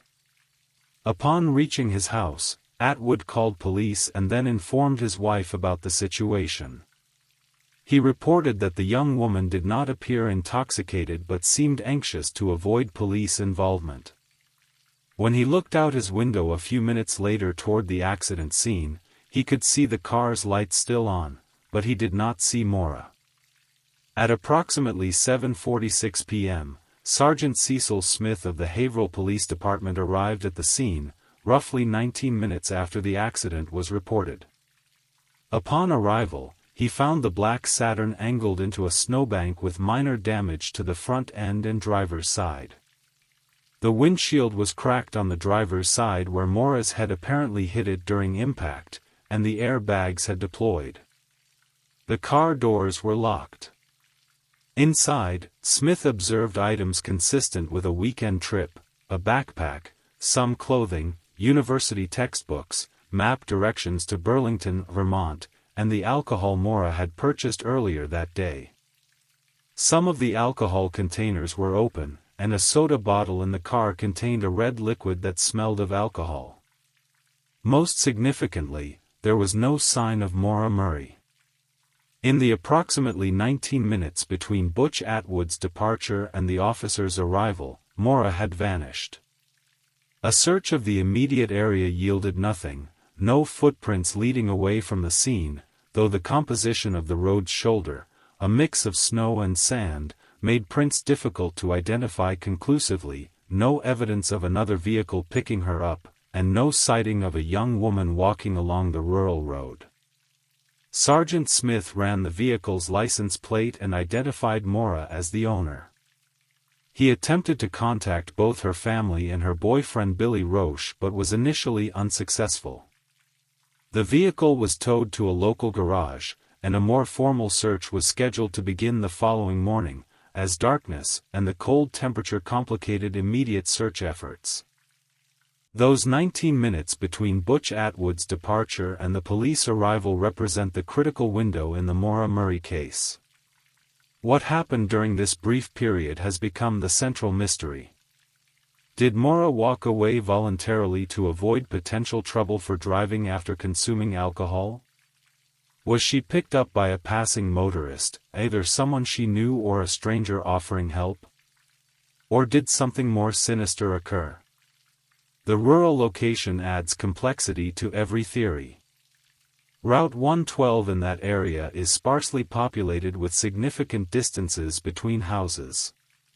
On a cold February night with temperatures well below freezing, walking any considerable distance without proper winter gear would be dangerous. Yet no local residents reported seeing a young woman walking along the road that evening. By Tuesday morning, February 10th, a more organized search began. Local police, New Hampshire fish and game officers, and volunteers combed the wooded area surrounding the accident site. A police dog attempted to track Maura's scent but lost it approximately 100 yards east of her car, suggesting she may have entered another vehicle at that point. As the day progressed without any sign of Maura, her family was finally notified of her disappearance. Her father Fred immediately drove to New Hampshire to assist in the search, and her boyfriend Billy Roche received emergency leave from the military to join the efforts to find her. The initial search covered a radius of a few miles around the accident site but yielded no clues. No local hospitals had admitted anyone matching Maura's description, and no unidentified young women had been reported elsewhere in the region. It was as if Maura Murray had simply vanished into the cold New Hampshire night. When Fred Murray arrived in Haverhill on Tuesday, he was shocked to discover that a full-scale search had not immediately been launched. From his perspective, his daughter was clearly missing under suspicious circumstances, yet he felt the police were treating the case as a simple walkaway, an adult who had chosen to disappear. This perception would create early tension between the Murray family and law enforcement that persisted for years. Fred Murray became Maura's most vocal and persistent advocate, returning to the area countless times over the years to search and to keep pressure on authorities to continue investigating. When Billy Roche arrived from Oklahoma, he joined Fred in distributing flyers and speaking to local residents. The community response was generally supportive, with many local people joining volunteer search efforts despite having no connection to the Murray family. As days passed without any sign of Maura, the investigation expanded to include not just her whereabouts after the accident but also her motivations for traveling to New Hampshire in the first place. Investigators interviewed her friends, dorm mates, professors, and family members, attempting to construct a clearer picture of her state of mind. Several troubling incidents came to light. Just weeks before her disappearance, Maura had been placed on probation for improper use of a credit card. She had allegedly used a stolen credit card number to order food for delivery. While the charges were relatively minor and were being handled through the university's disciplinary system rather than criminal courts, it represented another potential source of stress. Investigators also learned about the car accident involving her father's vehicle just days before her disappearance and her unexplained emotional breakdown at work. These incidents, combined with her fabricated emails about a family emergency, suggested Maura might have been under significant psychological pressure. In the weeks following Maura's disappearance, several possible sightings were reported. A contractor claimed to have seen a young woman matching Maura's description running along Route 112 around the time of the accident. Another witness reported seeing a young woman approximately 4 to 5 miles east of the accident site later that evening. Perhaps the most intriguing potential sighting came from a couple who claimed they had seen a young woman matching Maura's description at a Concord, New Hampshire bus station the morning after her disappearance. However, none of these sightings could be definitively confirmed as Maura. One witness, a local resident driving home around the time of Maura's accident, reported seeing a police SUV parked nose-to-nose with a vehicle fitting the description of Mora's Saturn. This account conflicts with the official timeline, as Sergeant Smith had not yet arrived on scene according to police records. This discrepancy has fueled speculation about whether another police vehicle or a vehicle that looked like a police cruiser might have been present. Another local resident reported seeing a red truck near the accident scene around the time Mora disappeared. This potential lead was investigated, but no conclusive connection to the case was established. As the investigation continued without substantial progress, the Murray family grew increasingly frustrated. They began to feel that critical early opportunities had been missed due to the initial classification of the case as a missing adult rather than a potential crime victim. One of the most discussed theories in the Mora Murray case is that she planned her own disappearance. Supporters of this theory point to her apparent preparations: withdrawing money, packing some belongings, searching for accommodations, and fabricating a reason for her absence from school. Some suggest that Mora, possibly overwhelmed by recent events and pressures, wanted to escape temporarily or even permanently. Under this theory, after the accident, she might have accepted a ride from a passing motorist to the nearest bus station or continued her journey by other means, intentionally breaking ties with her previous life. While this theory accounts for the methodical preparations, it struggles to explain why Mora would abandon her damaged car, leaving behind personal items and facing certain harassment and attention once her disappearance was discovered. It also doesn't explain why in 17 years, she has never been conclusively identified elsewhere, despite significant media coverage of her case. A darker theory suggests that Mora, vulnerable after the accident, encountered a predator. In this scenario, Mora may have accepted a ride from a passing motorist who then harmed her. Advocates of this theory point to the timing: she disappeared during the narrow window between Butch Atwood leaving and police arriving, and the tracking dog losing her scent on the road, suggesting she entered a vehicle. The rural nature of the area, with its transient population of seasonal workers, tourists, and through travelers, means a stranger could potentially commit a crime and leave the area without establishing connections that might later implicate them. Some investigators have suggested that whoever was involved in Mora's disappearance would need local knowledge, familiarity with the unpatrolled back roads, seasonal properties that stand empty in winter, and the terrain of the White Mountains region. This has led to scrutiny of local residents, though no suspects have ever been publicly identified or charged. New Hampshire winters are harsh, with February temperatures often dropping well below freezing after dark. Some theorize that Mora, possibly disoriented from the accident or from consuming alcohol, wandered into the woods to hide from police and succumbed to hypothermia. Supporters of this theory point out that victims of hypothermia often experience paradoxical undressing in their final stages, removing clothing despite the cold, and may burrow into confined spaces as confusion sets in, making remains difficult to find. Extensive searches of the surrounding wilderness, however, never located any trace of Mora. Search and rescue experts have questioned whether she could have traveled far enough on foot in the cold to evade the thorough searches that were eventually conducted. Given Mora's proximity to the Canadian border, approximately a 2-hour drive from where her car was found, and her demonstrated interest in the Burlington area, which has transportation links to Canada, some have speculated she may have crossed into Canada to start a new life. The relatively relaxed border procedures in 2004 might have made this possible, though no concrete evidence supports this theory.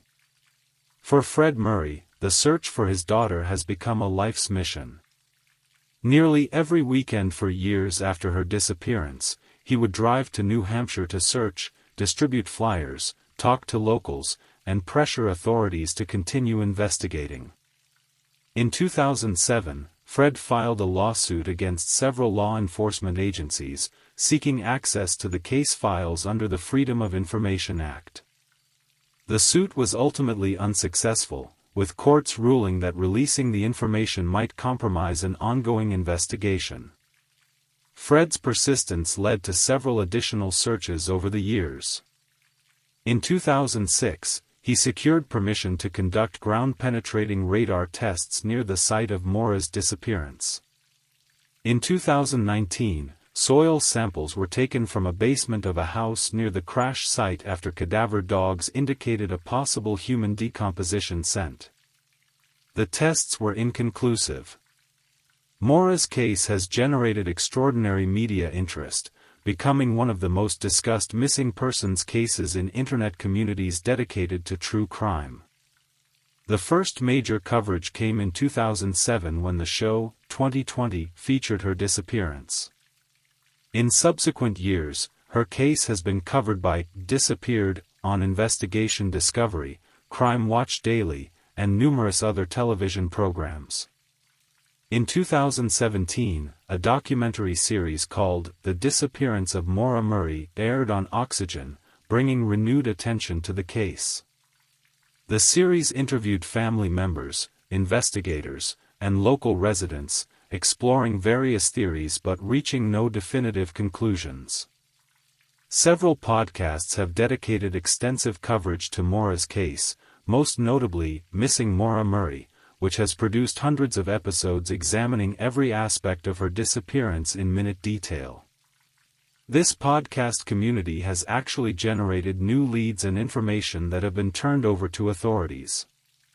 The town of Haverhill and the surrounding communities have been profoundly affected by Maura's disappearance and the ongoing attention it receives. Some residents have embraced the case, assisting with searches and supporting the Murray family's efforts to find answers. Others have grown weary of the suspicion cast over the area and what they perceive as invasion by amateur sleuths and media. At the crash site on Route 112, a small memorial has been maintained over the years.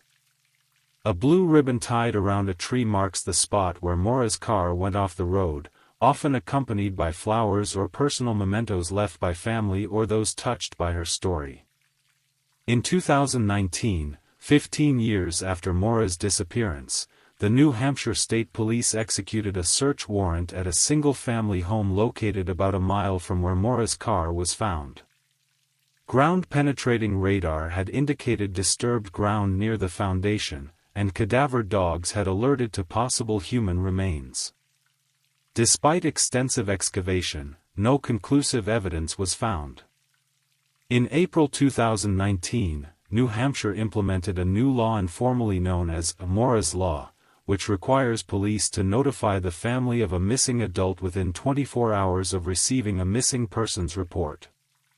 The legislation aimed to address one of Fred Murray's chief complaints, that he wasn't notified about his daughter's disappearance until more than 24 hours after her car was found. In 2017, an anonymous Reddit user claimed to have information about Maura's case, posting what they alleged were previously unreleased photos of personal items found in her car. Law enforcement confirmed the photos appeared authentic, raising questions about how this individual had access to evidence not publicly released. The poster's identity was never determined. In February 2014, on the 10th anniversary of Maura's disappearance, the blue ribbon tree that had marked the site of her accident was cut down overnight. This act of apparent vandalism deeply upset the Murray family and many who had followed the case. A new tree has since been planted, and the memorial restored, but the incident highlighted the complex and sometimes contentious nature of the case's impact on the local community. In 2009, New Hampshire established a cold case unit dedicated to investigating unsolved homicides and suspicious missing persons cases. While Maura's case technically remains with the New Hampshire State Police, the cold case unit has provided additional resources and periodically reviews the evidence. In February 2019, the 15th anniversary of her disappearance, the New Hampshire Associate Attorney General stated publicly that Maura's case remains open and active, and that investigators have not given up hope that we're going to determine what happened to her. As technology has advanced in the years since Maura's disappearance, new tools have been applied to her case. Cell phone records, once considered of limited value due to the poor reception in the area, have been reanalyzed using more sophisticated methods to determine exact locations and possible connections. Digital forensics experts have examined Maura's electronic communications and internet searches in greater detail, revealing her interest not just in the White Mountains region but specifically in rental cabins and accommodations, suggesting she may have planned a solo getaway rather than visiting family as some initially speculated.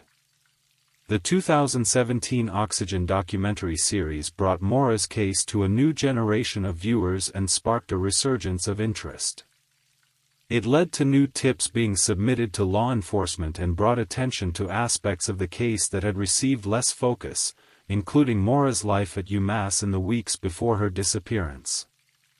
The documentary also explored the impact of internet sleuths on the investigation, showing both the positive contributions of dedicated researchers and the negative effects of unfounded accusations and conspiracy theories that have sometimes plagued the case. In recent years, mental health professionals have offered insights into Maura's possible state of mind in the days before her disappearance. Some have suggested that the series of stressful events, her emotional breakdown at work, the car accident with her father's vehicle, academic pressures, and possible relationship issues, could have created a perfect storm of acute stress that might have impaired her decision-making. Others point out that Maura's actions showed planning and forethought rather than impulsivity, suggesting that whatever led to her trip to New Hampshire was not a spontaneous decision but something she had considered carefully. With growing recognition of how porous the U.S.-Canadian border was in 2004, before enhanced security measures were implemented, investigators have revisited the possibility that Maura may have crossed into Canada. In 2017, Canadian authorities were officially asked to check their databases for any trace of Maura Murray, but these inquiries yielded no confirmed information about her possible presence in Canada. Despite multiple searches over the years, the vast wilderness surrounding the accident site continues to present the possibility that Maura's remains could be hidden within its expanse. In October 2021, a renewed search utilizing advanced drone technology with thermal imaging capabilities was conducted in areas previously difficult to access. Like earlier searches, it produced no definitive evidence. For the Murray family, life has been permanently altered by Maura's disappearance. Her mother, Lori Murray, passed away in 2009 without ever knowing what happened to her daughter, a loss that Fred Murray has described as doubly tragic. Maura's siblings have carried on with their lives while supporting their father's continuing search. They have established scholarships in Maura's name and worked to keep her memory alive, sharing stories of her as a sister, athlete, and aspiring nurse rather than just as the subject of a mystery. Few missing persons cases have generated the level of online community involvement seen in Maura Murray's disappearance. Multiple subreddits, Facebook groups, and dedicated websites continue to analyze every aspect of her case. While this attention has sometimes produced valuable insights and kept pressure on authorities to continue investigating, it has also led to unfounded speculation and, occasionally, harassment of individuals incorrectly suspected of involvement. The case raises important questions about the role of citizen detectives in modern investigations, how they can both help and hinder official efforts, and the ethical boundaries that should govern such participation. Journalists covering the case have faced ethical dilemmas about how deeply to probe into a missing woman's personal life and how to balance public interest against privacy concerns. Some reporting has been criticized for sensationalizing aspects of Maura's life or relationships in ways that seem designed more to attract audiences than to help solve the mystery of her disappearance. Maura's case has been discussed in the context of broader societal issues regarding missing women, particularly the disparity in media attention between missing white women and those from minority communities. While Maura's case received substantial coverage, advocates point out that many similar disappearances receive little or no media attention. Her disappearance has also highlighted the vulnerability of young women traveling alone and raised awareness about safety concerns that many take for granted until tragedy strikes. 17 years after Maura Murray drove her car off Route 112 in Haverhill, New Hampshire, the central questions remain unanswered. Why did she travel to New Hampshire that February evening? What happened in the critical minutes after her accident? And where is she now? For Fred Murray and all who have followed this case, these questions haunt and compel continued searching. Fred has often said he doesn't seek justice as much as answers, to know what happened to his daughter and, if possible, to bring her home. As with many unsolved cases, Maura Murray's disappearance reminds us of how fragile certainty can be, how a person's entire existence can become a question mark, leaving those who love them suspended between hope and grief, searching for closure that remains elusive. Whether Maura chose to disappear, met with foul play, or suffered a tragic accident, her story has touched thousands of people who never knew her. In that way, the young woman last seen on a snowy New Hampshire road continues to exist not just as a mystery but as a daughter, sister, friend, and human being whose full story remains untold. As the gentle rain continues to fall, perhaps not unlike the snow that fell in the days after Maura's disappearance as searchers combed the White Mountains for any trace of her, we're reminded that some questions may never be fully answered. Yet the asking itself, the continued search for truth, has its own importance for those who remain. Story 7. The Disappearance at Crater Lake. Crater Lake in late summer carries a distinctive character all its own. By August, when our story begins, the snow that blankets the caldera for much of the year has fully retreated, revealing meadows bursting with wildflowers, lupins and paintbrush creating sweeps of purple and red against the green backdrop. The lake itself seems to shift between shades of blue throughout the day. In early morning, it appears almost navy in the shadow of the caldera walls, but as the sun climbs higher, the water transforms into that iconic sapphire blue, so vibrant it almost appears artificial to the human eye. During these late summer days, temperatures at the lake typically reach the comfortable mid-70s, though evenings cool rapidly once the sun begins to set behind the western rim. The clear mountain air carries the scent of sun-warmed pine and fir, mingling occasionally with the sweet fragrance of wildflowers when breezes sweep across the higher meadows. Wildlife becomes more visible during this season. Black-tailed deer emerge from the forests to graze in open areas during the golden hours of early morning and late afternoon. Golden-mantled ground squirrels dart between rocky outcroppings, gathering seeds for the coming winter.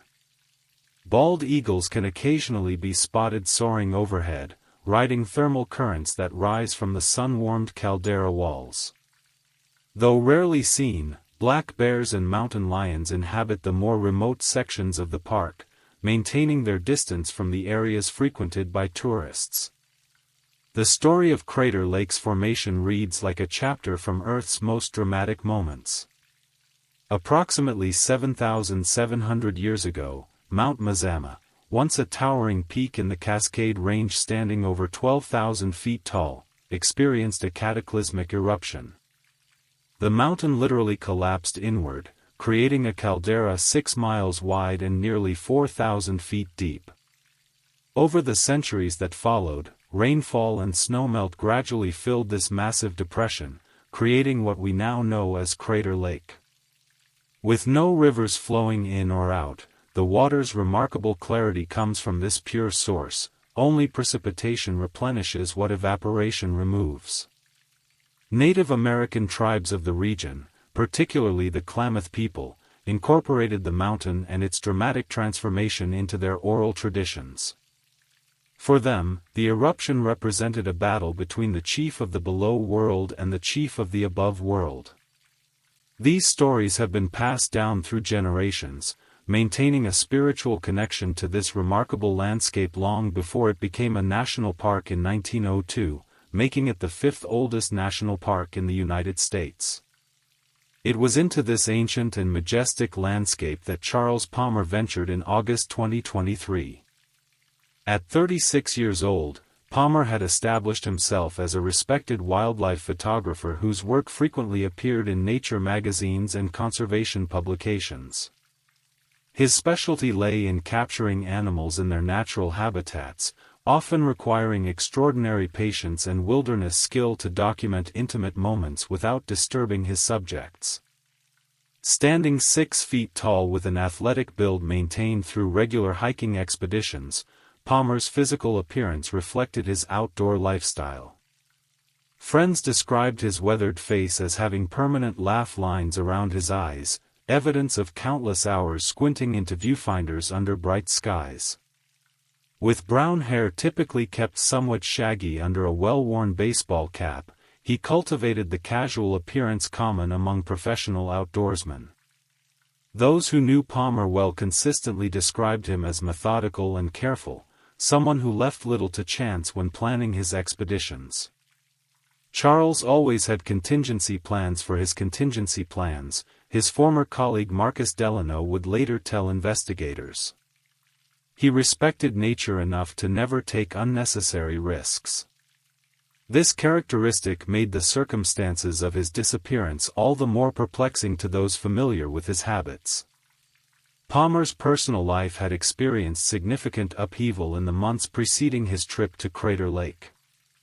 After 8 years of marriage, he and his wife Elena had finalized their divorce just 4 months earlier. By all accounts, the separation had been amicable if emotionally difficult.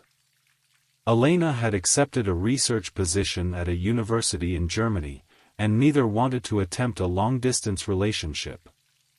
Friends noted that while Palmer had seemed melancholy in the aftermath, he had thrown himself into his work with renewed focus, booking back-to-back photography assignments that kept him in the field for weeks at a time.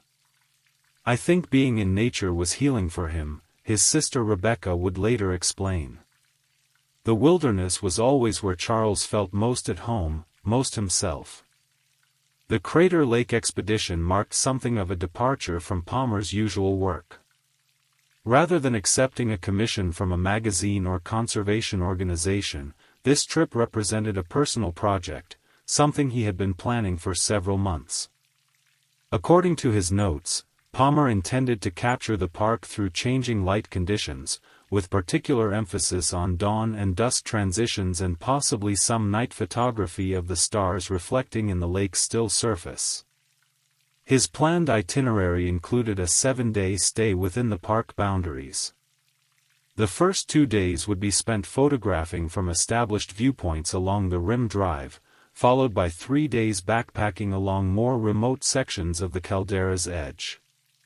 The final 2 days were allocated for photographing around Wizard Island, the distinctive cinder cone that rises from the lake's western section.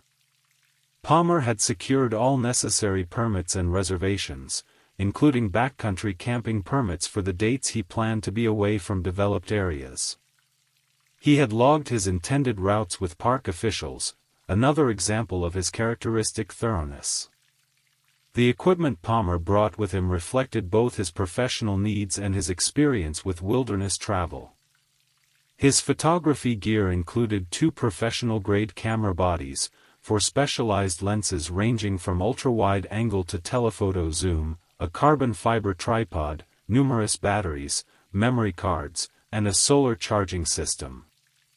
His camping equipment was high quality but minimalist, a lightweight tent, sleeping bag rated for temperatures well below those expected, a compact stove system, water purification tools, and enough freeze-dried meals to last 10 days, providing a comfortable margin beyond his planned 7-day stay.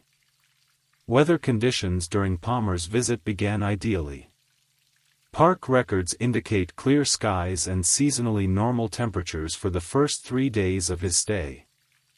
The visitor center logged approximately 2,500 daily visitors during this period, a moderate number that would have allowed Palmer plenty of space to work without crowds interfering with his photography. What no one could have anticipated was the unusual weather system that would begin moving toward the region on what would be Palmer's fourth day in the park, the same day his presence would no longer be accounted for. Charles Palmer's movements during his first 3 days at Crater Lake followed his itinerary with characteristic precision. Park records confirm he checked in at the visitor center upon arrival at 11:43 a.m. on August 15. Security footage shows him spending approximately 40 minutes reviewing trail maps and engaging in conversation with a ranger at the information desk. From there, Palmer drove his dark green Subaru Outback to Rim Village, where he spent the remainder of his first day photographing the lake from various established viewpoints. Other visitors later recalled seeing a photographer matching his description working near Discovery Point as the sun began to set, carefully adjusting a tripod and waiting as the fading light painted the caldera walls with warm golden hues. On his second day, August 16, Palmer's movements can be tracked through both witness accounts and his own social media activity. He posted several striking images of sunrise over the lake to his professional Instagram account at 7:22 a.m., with the caption, "First light at Crater Lake reveals colors hidden in darkness." Day 2 of 7 in this remarkable landscape. Palmer then appears to have spent the morning driving the East Rim Drive, stopping at various overlooks to photograph. A family from Seattle recalled meeting him at Cloud Cap Overlook around 11 a.m., where he helped them identify a golden eagle soaring above the lake. The father, James Whitaker, later noted, "He seemed really happy to be there," pointing out details about the bird's flight patterns that we would have completely missed. Credit card records show Palmer purchased lunch at the Annie Creek restaurant at 1:17 p.m. before returning to the Rim for afternoon photography. That evening, he checked into his reserved campsite at Mazama Campground, where neighboring campers noted seeing him reviewing images on his laptop while eating dinner outside his tent. The third day, August 17, represents the last full day where Palmer's movements can be conclusively established. He rose early again, as evidenced by sunrise photos posted to his social media accounts. By mid-morning, he had relocated to the Cleetwood Cove Trail, the only route that provides access to the lake shore. Park entrance records for the trail indicate Palmer began his descent at 9:45 a.m. Multiple witnesses encountered Palmer at the water's edge around noon. One fellow photographer, Diane Mehta, engaged in a lengthy conversation with him about underwater photography techniques. According to Mehta's later statement, Palmer mentioned plans to capture images of the unique bacterial mats that grow along certain sections of the lake bottom near the shore, organisms that contribute to the water's exceptional clarity. He seemed particularly interested in documenting aspects of the lake that most visitors never notice, Mehta recalled. Not just the postcard views that everyone takes, but the smaller ecological details that make this place truly unique. Palmer returned to the Rim by late afternoon and spent several hours photographing from Watchman Overlook on the West Rim, where the light on Wizard Island becomes particularly striking as the sun begins to set. The last confirmed sighting on this day comes from a park volunteer who noticed Palmer capturing sunset images from this location until approximately 8:30 p.m. August 18 marks the beginning of uncertainty regarding Palmer's movements. According to his filed itinerary, this was the day he planned to begin his 3-day backcountry segment, heading north along the Rim from Watchman Overlook toward more remote sections of the caldera edge. His permit authorized camping in designated backcountry zones, though specific campsites are not assigned within these areas. What we know with certainty is that at 10:17 a.m., Palmer sent a text message to his sister Rebecca. The message, which would later become a central focus of the investigation, read, "Heading out on the North Rim Trail now. Weather's perfect. Spotted something unusual in the early light today, hoping to get a better look. Might be the shot I've been waiting for. We'll check in tomorrow when I get signal again." This would be the last communication anyone would receive from Charles Palmer. The text message itself contained no information that raised immediate concern. Rebecca, accustomed to her brother's multi-day wilderness excursions, thought nothing of the silence that followed. Palmer had specifically mentioned he would be out of signal range, and his "check-in tomorrow" suggested only that he might find a viewpoint with reception sometime the following day. It wasn't until 3 days later, on August 21st, that the first hint of trouble emerged. According to park protocol, rangers routinely check parking areas for vehicles that have remained stationary for extended periods, particularly when they're parked in day-use areas rather than campgrounds. Ranger Eliza Morales noticed Palmer's green Subaru in the Watchman Overlook parking area during her morning patrol. A quick check of the vehicle registration through dispatch, combined with verification that the vehicle had been in the same location for at least 72 hours, prompted her to reference Palmer's backcountry permit. The permit indicated he should have returned to his vehicle by that point, Ranger Morales later stated in her official report. While a one-day delay wouldn't necessarily trigger concern with an experienced backcountry visitor, the extended period warranted at least a wellness check. Morales first checked with the campground where Palmer had stayed previously, confirming he had not returned there. She then verified that he had not checked into any of the park's lodges. With these routine possibilities eliminated, she initiated a more formal inquiry, beginning with a visit to the backcountry campsite Palmer had reserved for what should have been his final night in the remote area. Accompanied by fellow ranger Kevin Takahashi, Morales hiked to the designated backcountry zone. There they discovered what appeared to be Palmer's campsite, a small clearing approximately half a mile from the rim trail. The site contained his tent, sleeping bag, and most of his personal belongings, all arranged in Palmer's characteristically organized manner. What struck us immediately was that the site appeared completely normal, Ranger Takahashi recalled. The tent was properly secured, gear was organized.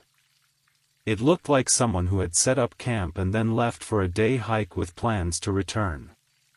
The ranger's careful inventory of the site revealed several significant details. Palmer's backpack was present, containing his wallet, park permit, extra clothing, and cooking equipment. His laptop was securely stored in a waterproof case inside the tent. Missing, however, were his primary camera, his favorite wide-angle lens, his tripod, a water bottle, and a small day pack he typically used for shorter excursions. It had all the appearances of someone who intended to return within hours, Ranger Morales noted. Even his freeze-dried dinner was sitting out on the picnic table, apparently ready to be prepared upon his return. This discovery transformed what had been a routine check into the beginning of a search operation. The Rangers immediately documented and secured the campsite, then returned to headquarters to organize a formal search and rescue response. Meanwhile, the weather that had been so perfect during Palmer's first days in the park was undergoing a dramatic shift. An unseasonable cold front was moving into the region, bringing with it dropping temperatures and increasing cloud cover. By the time Rangers began organizing the initial search party late on August 21st, the clear blue skies that had defined the previous week had been replaced by a ceiling of gray clouds, and the temperature had dropped nearly 20 degrees. The change in weather significantly complicated our efforts, search and rescue coordinator Denise Willis would later explain. Not only did the clouds reduce visibility for our teams and air support, but the dropping temperatures raised immediate concerns about hypothermia if Palmer was injured or otherwise unable to return to his camp. By early morning on August 22nd, the first formal search party had assembled. The team consisted of 6 experienced park rangers supplemented by 4 members of the local search and rescue volunteer organization. Operating under standard protocol, they began by thoroughly examining a 1-mile radius around Palmer's campsite, paying particular attention to the rugged terrain closer to the caldera rim where falls or injuries were most likely. The methodology employed reflected both the urgency of the situation and the challenging nature of the landscape. Teams of 2 separated to cover more ground while maintaining communication via radio. Each team followed search patterns designed to systematically examine designated grid sections, calling Palmer's name at regular intervals and listening for any response. A park helicopter was requested to provide aerial support, though the increasingly cloudy conditions would limit its effectiveness. As the search expanded beyond the immediate area of Palmer's camp, the teams began discovering the first clues that would shape the investigation in unexpected ways. And as the rain now falling outside your window reminds us of nature's constancy, so too did the precipitation that began falling on those searchers, the first drops of what would become a significant complication in the effort to understand what had happened to Charles Palmer in the wild and beautiful solitude of Crater Lake National Park. Search and rescue operations within national parks follow carefully developed protocols refined through decades of experience. When someone goes missing in these vast wilderness areas, the response unfolds through a series of increasingly comprehensive phases. Initial efforts focus on high-probability areas, places where lost hikers most commonly turn up, such as along established trails, at scenic viewpoints, or near water sources. As these areas are cleared, the search gradually expands outward, incorporating more resources and specialized techniques. At Crater Lake, the morning after Palmer's campsite discovery, Search and Rescue Coordinator Denise Willis established a formal incident command post at park headquarters. From this central hub, she coordinated what would quickly grow into one of the park's largest search operations of the decade. Large topographical maps of the North Rim were spread across tables, with transparent overlays used to mark searched areas, potential clues, and planned routes for the day's teams. In wilderness search operations, information management becomes almost as crucial as the physical search itself, Willis explained to Palmer's increasingly concerned family members when they arrived. We systematically eliminate areas, track every detail discovered, and constantly reassess our strategy based on new information. By the second day of the search, the operation had expanded considerably. The initial team of 10 had grown to include 27 searchers, a mix of Park Service personnel, county sheriff's deputies, and trained volunteer search and rescue teams from 3 surrounding counties. Each morning, these teams gathered at the command post for a detailed briefing before dispersing into the field with specific search assignments. The volunteer contingent brought valuable local knowledge and specialized skills. Among them was Michael Blackfeather, a member of the Klamath tribe who had grown up exploring the lands around Crater Lake and had participated in more than 40 search operations over the previous decade. His intimate familiarity with the terrain proved invaluable, particularly in areas where official trails gave way to game paths and unofficial routes known mainly to locals. The North Rim has dozens of unofficial trails that don't appear on any official map, Blackfeather noted during one morning briefing. Some were created by wildlife, others by locals or researchers over the years. Someone unfamiliar with the area could easily follow one of these paths thinking it was an established route, only to find it disappearing into increasingly difficult terrain. Resources continued to arrive as the search stretched on. A helicopter equipped with thermal imaging technology was brought in from a regional law enforcement agency, allowing for systematic aerial searches during the brief periods when cloud cover lifted enough to permit flight operations. Teams with search and rescue dogs arrived from Portland, bringing 4 handler canine teams specially trained for wilderness tracking and cadaver detection, the latter a grim but necessary consideration as the search entered its 3rd day without signs of Palmer. The weather remained uncooperative, with intermittent rain and low clouds limiting visibility and complicating ground operations. Temperatures dropped into the low 40s at night, cold enough to pose serious risk to someone potentially injured and exposed to the elements. Each passing day without contact increased the urgency among the search teams, who understood all too well how quickly wilderness situations could deteriorate. The first significant breakthrough came late in the afternoon on August 24, the third full day of searching. A team consisting of Ranger Kevin Takahashi and 2 volunteers were exploring a faint, unmarked path that branched off from the established rim trail approximately 2 miles north of Palmer's campsite. This path, barely discernible in places, appeared to wind down toward a series of rocky outcroppings about 300 feet below the rim's edge. "I almost missed it entirely," volunteer searcher Melissa Harding later recounted. "We were moving carefully along this faint trail when I happened to glance down at a small clearing beside a boulder. The tripod was partially hidden by some low-growing manzanita, its dark carbon fiber legs nearly invisible against the shadows. The discovery of Palmer's professional tripod, positively identified through a distinctive sticker from a national park in Patagonia that Palmer had visited the previous year, represented the first physical evidence of his movements away from the campsite.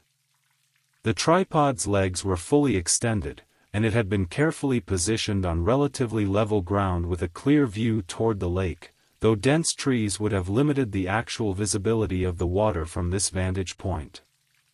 What struck me as odd," Ranger Takahashi noted in his report, was that no photographer would intentionally abandon a piece of equipment worth over $1,000. And Palmer was known for being meticulous with his gear. The fact that the tripod was set up rather than collapsed for transport suggested he might have left it temporarily, perhaps to scout a better angle nearby, with the intention of returning. The search teams immediately concentrated their efforts around this location. Working in an expanding spiral pattern from the tripod site, they meticulously combed the surrounding area. The ground in this section of the park consists largely of decomposed volcanic soil mixed with pine needles, a surface that can both reveal and obscure human tracks depending on conditions and the observer's experience. It was Michael Blackfeather who first noticed the unusual boot prints leading away from the area where the tripod was found. Unlike the standard lug sole patterns of hiking boots worn by most park visitors, these prints showed a distinctive zigzag pattern along the outer edge, matching the specialized Vibram soles of the hiking boots Palmer was known to wear. "The tracks told an interesting story," Blackfeather explained. "They showed someone moving deliberately but not in a hurry. The stride length was consistent with someone walking carefully rather than running. And most notably, they led away from the trail entirely, heading northeast toward an area of the park rarely visited by tourists. The direction of the tracks presented a puzzle.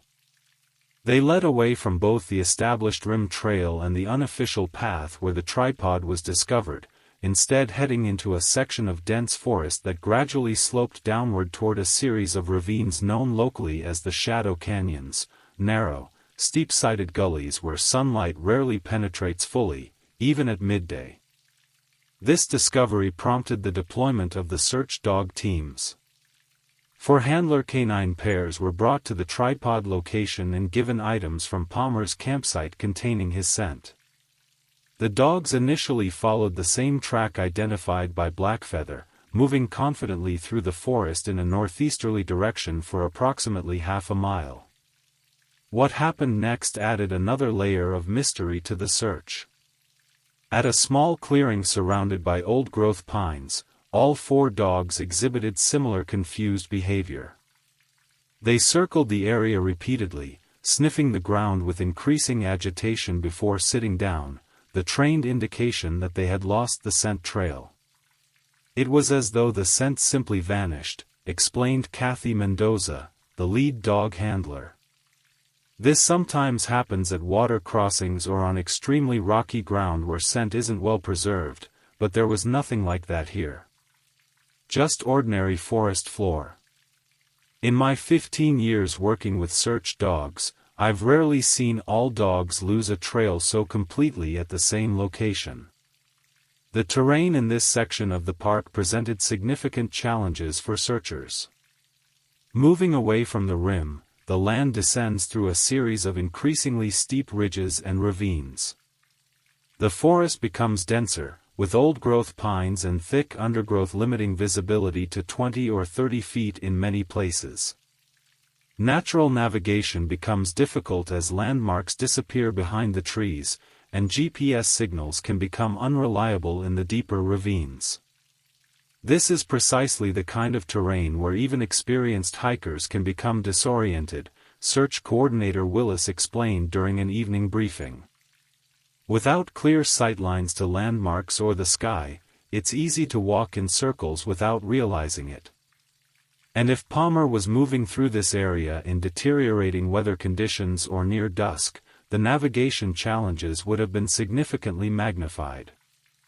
As the search continued to expand through this difficult landscape, Palmer's family arrived at the park. His sister Rebecca, his parents Thomas and Judith Palmer, and his closest friend Marcus Delano all made the journey to Crater Lake, establishing themselves in rooms at the park lodge and spending long hours at the incident command post. The family's presence brought both emotional weight and valuable information to the search effort.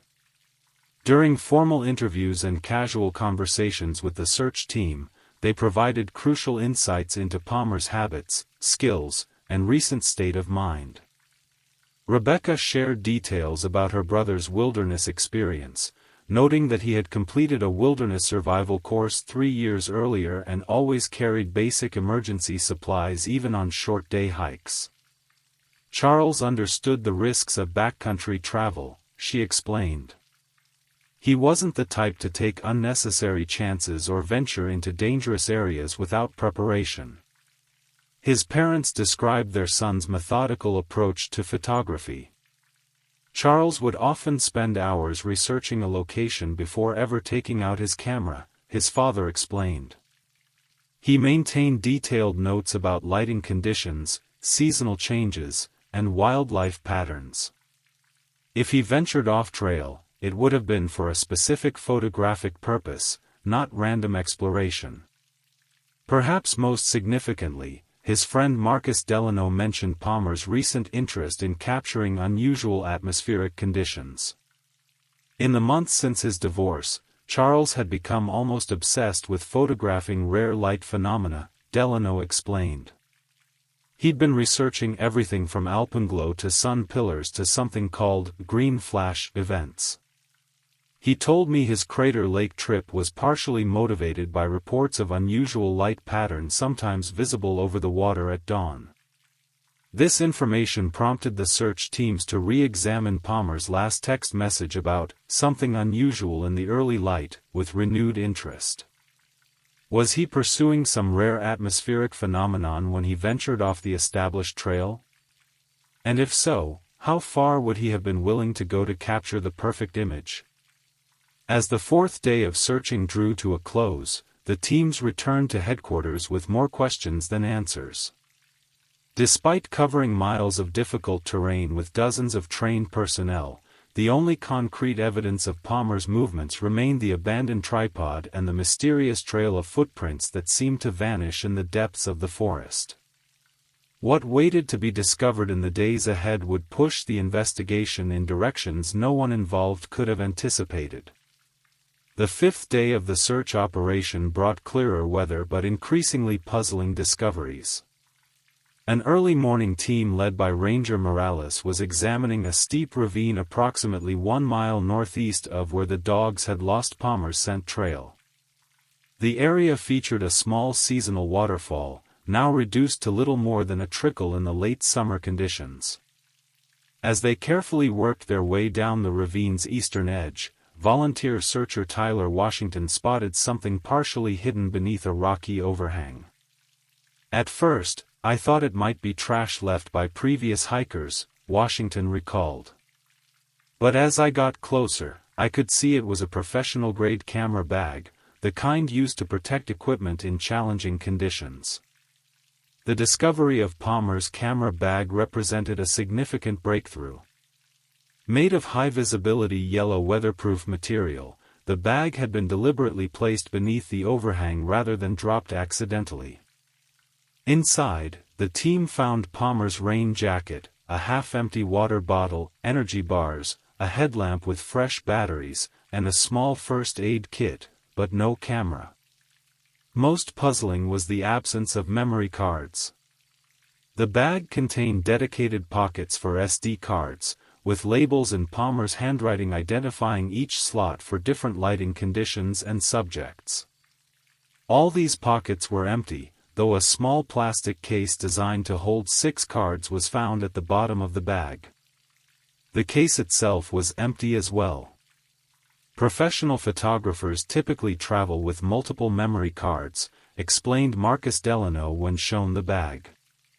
Charles would never have headed into the field without at least 3 or 4 cards, especially on a trip specifically focused on photography. The fact that none were found in the bag suggests he either had them with him or had deliberately stored them somewhere else. Later that same day, a second team discovered another crucial item less than a quarter-mile from the camera bag location. Partially covered by fallen leaves and forest debris was a small weatherproof notebook, the kind Palmer regularly used for field notes. Though some pages had been damaged by moisture, many remained legible, revealing entries in Palmer's distinctive handwriting dating from the first days of his trip. The notebook contained typical photographer's observations about lighting conditions, potential compositions, and wildlife sightings from his first 3 days at Crater Lake. The entry from the morning of his disappearance, however, stood out for its unusual content. 5:43 a.m. North Rim viewing area. Second morning observing unusual light patterns over the northeast section of the lake. Phenomenon doesn't match any known atmospheric effect I'm familiar with. Lights appear to move independently of wind or cloud patterns. Yellow-green coloration with occasional blue pulses. Too consistent for lens flare or equipment issues. Possibly bioluminescent material in water? Planning to relocate to lower elevation viewing point for better angle tomorrow morning. Note: phenomenon only visible pre-dawn, disappears completely with direct sunlight. This entry aligned with Palmer's text message to his sister about spotting something unusual in the early light. It suggested he had observed this phenomenon on multiple mornings and had specifically planned to find a better vantage point, potentially explaining why he had ventured off the established trails. As news of these discoveries spread among local search teams, rangers began hearing mentions of local legends surrounding the northeastern section of the lake. Michael Blackfeather approached search coordinator Willis with information he had been hesitant to share previously. There are stories among the Klamath people about lights over the water in that specific area, he explained. The legends describe them as spirits of those who perished when the mountain collapsed to form the lake. Most dismiss these as traditional stories or attribute sightings to natural phenomena like methane releases or phosphorescent organisms. But the stories have persisted for generations, always focused on that particular section of the lake. Park historian Margaret Chen confirmed that similar accounts appeared occasionally in park records dating back decades. We receive several reports each year from visitors claiming to have seen unusual lights over the northeastern waters, particularly in the pre-dawn hours, she noted. The official position has always been that these represent either meteorological phenomena or misidentification of conventional objects like boat lights or reflections. But the consistency of the reports from that specific area is certainly intriguing. These local legends took on new significance when considered alongside another discovery. During routine evidence processing, forensic technicians examining Palmer's laptop found numerous recent searches related to bioluminescence, atmospheric anomalies, and specifically, Crater Lake light phenomena. His browser history revealed he had visited several obscure forums where amateur photographers exchanged information about capturing rare natural events, including several threads specifically discussing unusual sightings at Crater Lake. As the investigation continued, Palmer's ex-wife Elena was contacted at her research position in Germany. Though initially reluctant to involve herself, she agreed to a video interview that provided unexpected context to Palmer's activities. In the months before our separation, Charles became increasingly interested in nocturnal photography, she explained. It started as a professional challenge, capturing wildlife and landscapes in extremely low light conditions. But it evolved into something more like an obsession with documenting phenomena that exist at the edge of human perception. According to Elena, Palmer had been particularly focused on locations with reported light anomalies. He had traveled to Marfa, Texas to photograph the famous ghost lights and spent 3 weeks in Norway capturing auroral displays. He mentioned Crater Lake several times, she added. Something about historical reports of unusual light patterns that didn't match known atmospheric phenomena. He was convinced there was something unique about the lake that hadn't been properly documented. This information painted a clearer picture of Palmer's possible motivations but didn't explain his disappearance or the scattered trail of equipment. The investigation took another unexpected turn on the 6th day when a search team discovered signs of an unauthorized campsite approximately half a mile from where Palmer's camera bag had been found. Unlike Palmer's meticulously organized official campsite, this location showed evidence of someone camping with minimal equipment, a small area cleared of debris where a tarp or small tent had been placed, a rudimentary fire ring containing ashes from multiple fires, and a cache of empty food packaging carefully stored in a sealed plastic container to prevent wildlife attraction. Whoever created this camp was experienced in low-impact wilderness techniques, noted Ranger Takahashi. They deliberately selected a site that would be difficult to spot from any trail, used existing fallen wood for their fires rather than breaking branches, and properly stored their trash. This wasn't casual campers or partying teenagers, this was someone who knew how to remain undetected in the backcountry. Park records confirmed no permits had been issued for camping in this area during the relevant timeframe. The age of the site was difficult to determine precisely, but the condition of the ashes and some partially deteriorated food packaging suggested it had been used repeatedly over a period of at least several weeks. Most intriguing was a small rock cairn, a stack of 7 stones carefully balanced at the edge of the clearing. When the top stone was removed, searchers discovered a small waterproof container buried in the soil beneath. The container was empty, but its presence suggested it had been used as a drop box of some kind, a place to leave or retrieve items without carrying them continuously. The unauthorized campsite raised the possibility that Palmer had not been alone in that section of the park. Could he have encountered another person during his exploration of the area? If so, who were they, and why were they camping without permits in one of the more remote sections of the park? Evidence technicians carefully examined the site, collecting soil samples, fingerprints from the plastic food container, and measurements of boot prints found in the softer soil near the fire ring. Initial analysis indicated the prints came from at least 2 different individuals based on size and tread pattern, one set potentially matching Palmer's distinctive Vibram soles, the other from a smaller boot with a different pattern. When cross-referenced with park entrance records, investigators found no registered visitors whose known footwear matched the second set of prints. This suggested either someone who had entered the park without passing through official entrances or an individual who had been in the backcountry for an extended period without registering their presence. We occasionally deal with so-called long-term wilderness occupants in the more remote sections of the park system, explained Ranger Willis. Individuals who essentially live off the grid in protected lands, moving their campsites periodically to avoid detection. Most are harmless, people seeking solitude or spiritual connection with nature, but their presence is still unauthorized and can complicate search and rescue operations when other visitors go missing. The possibility that Palmer had encountered such an individual added yet another dimension to the already complex investigation. Had he stumbled upon the unauthorized camp while pursuing his mysterious light phenomena? Had there been a confrontation, or perhaps a collaboration?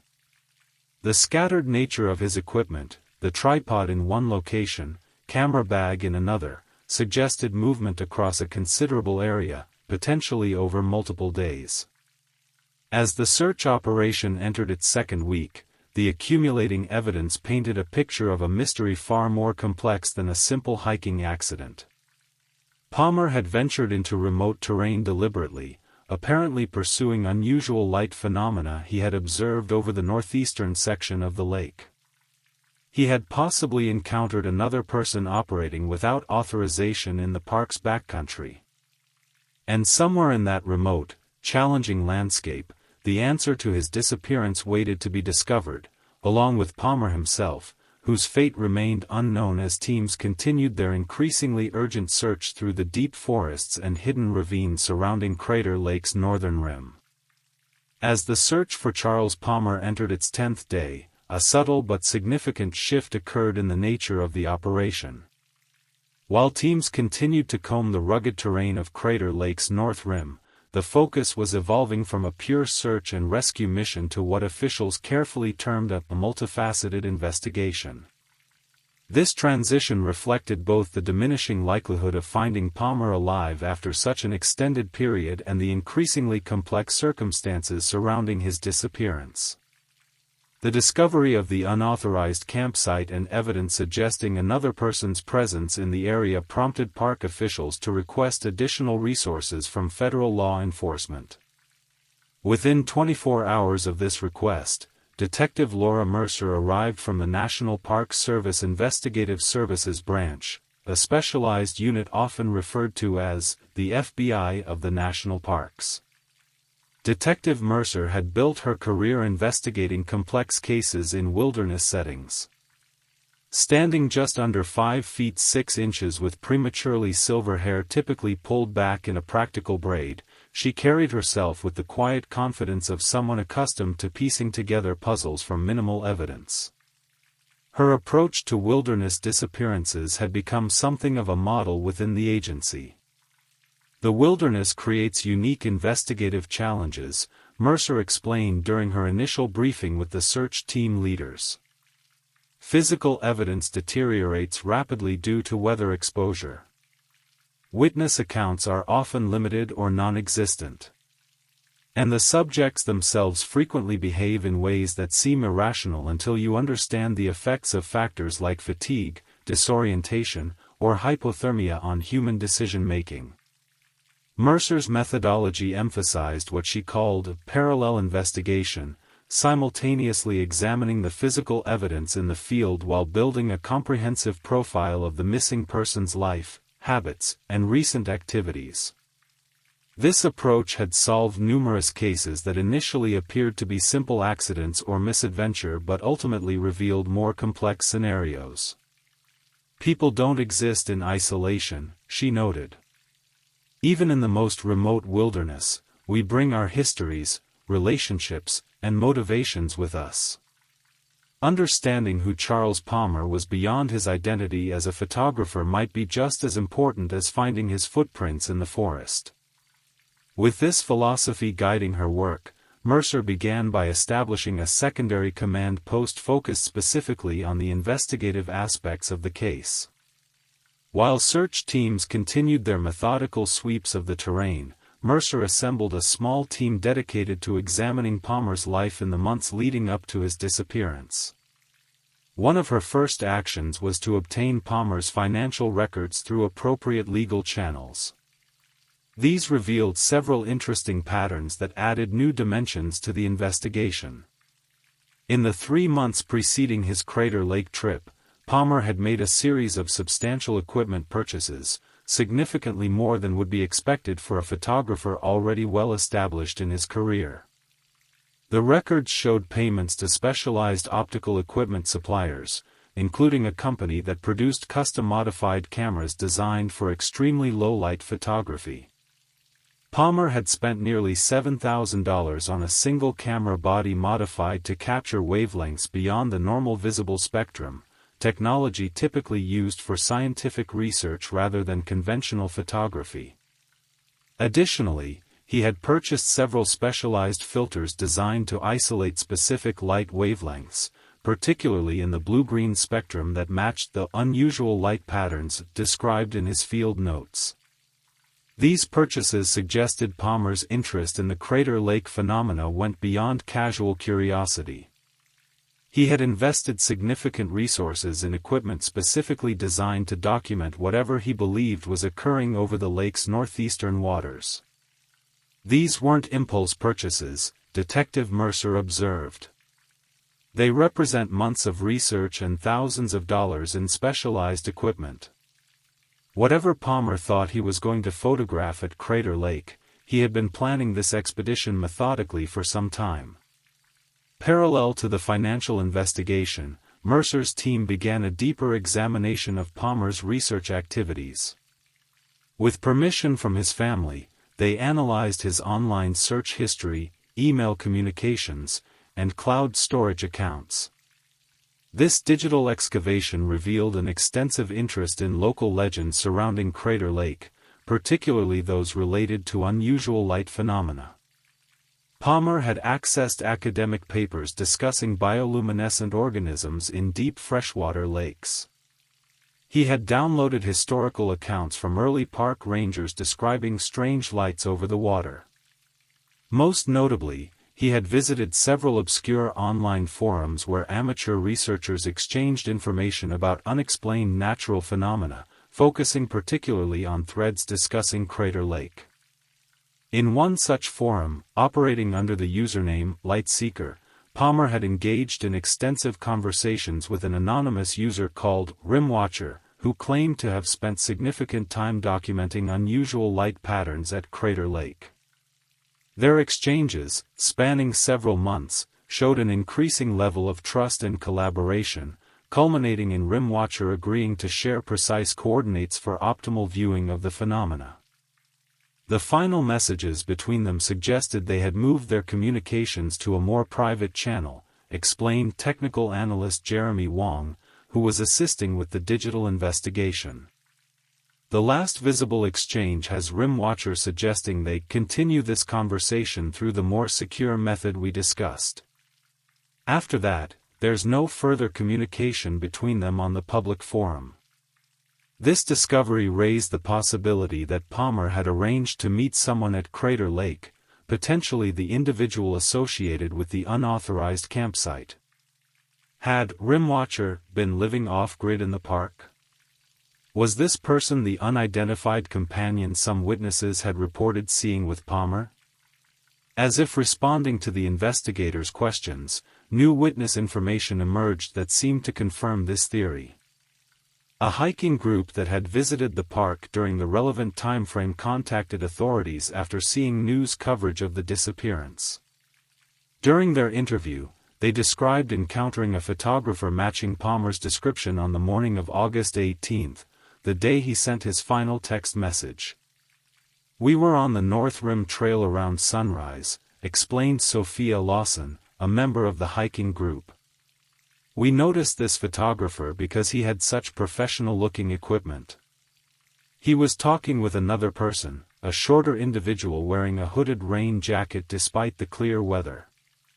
They seemed to be having an intense conversation while looking out over the lake. The photographer was gesturing toward the water while the other person was pointing toward the forest, away from the rim." When shown a photograph of Palmer, Lawson and two other members of her group confirmed he was the photographer they had seen. They could provide only limited details about his companion, describing them as shorter than Palmer, with their face partially obscured by the hood of their jacket. They couldn't confidently identify the person's gender or approximate age, only that they were wearing earth-toned clothing and carrying what appeared to be a well-worn backpack.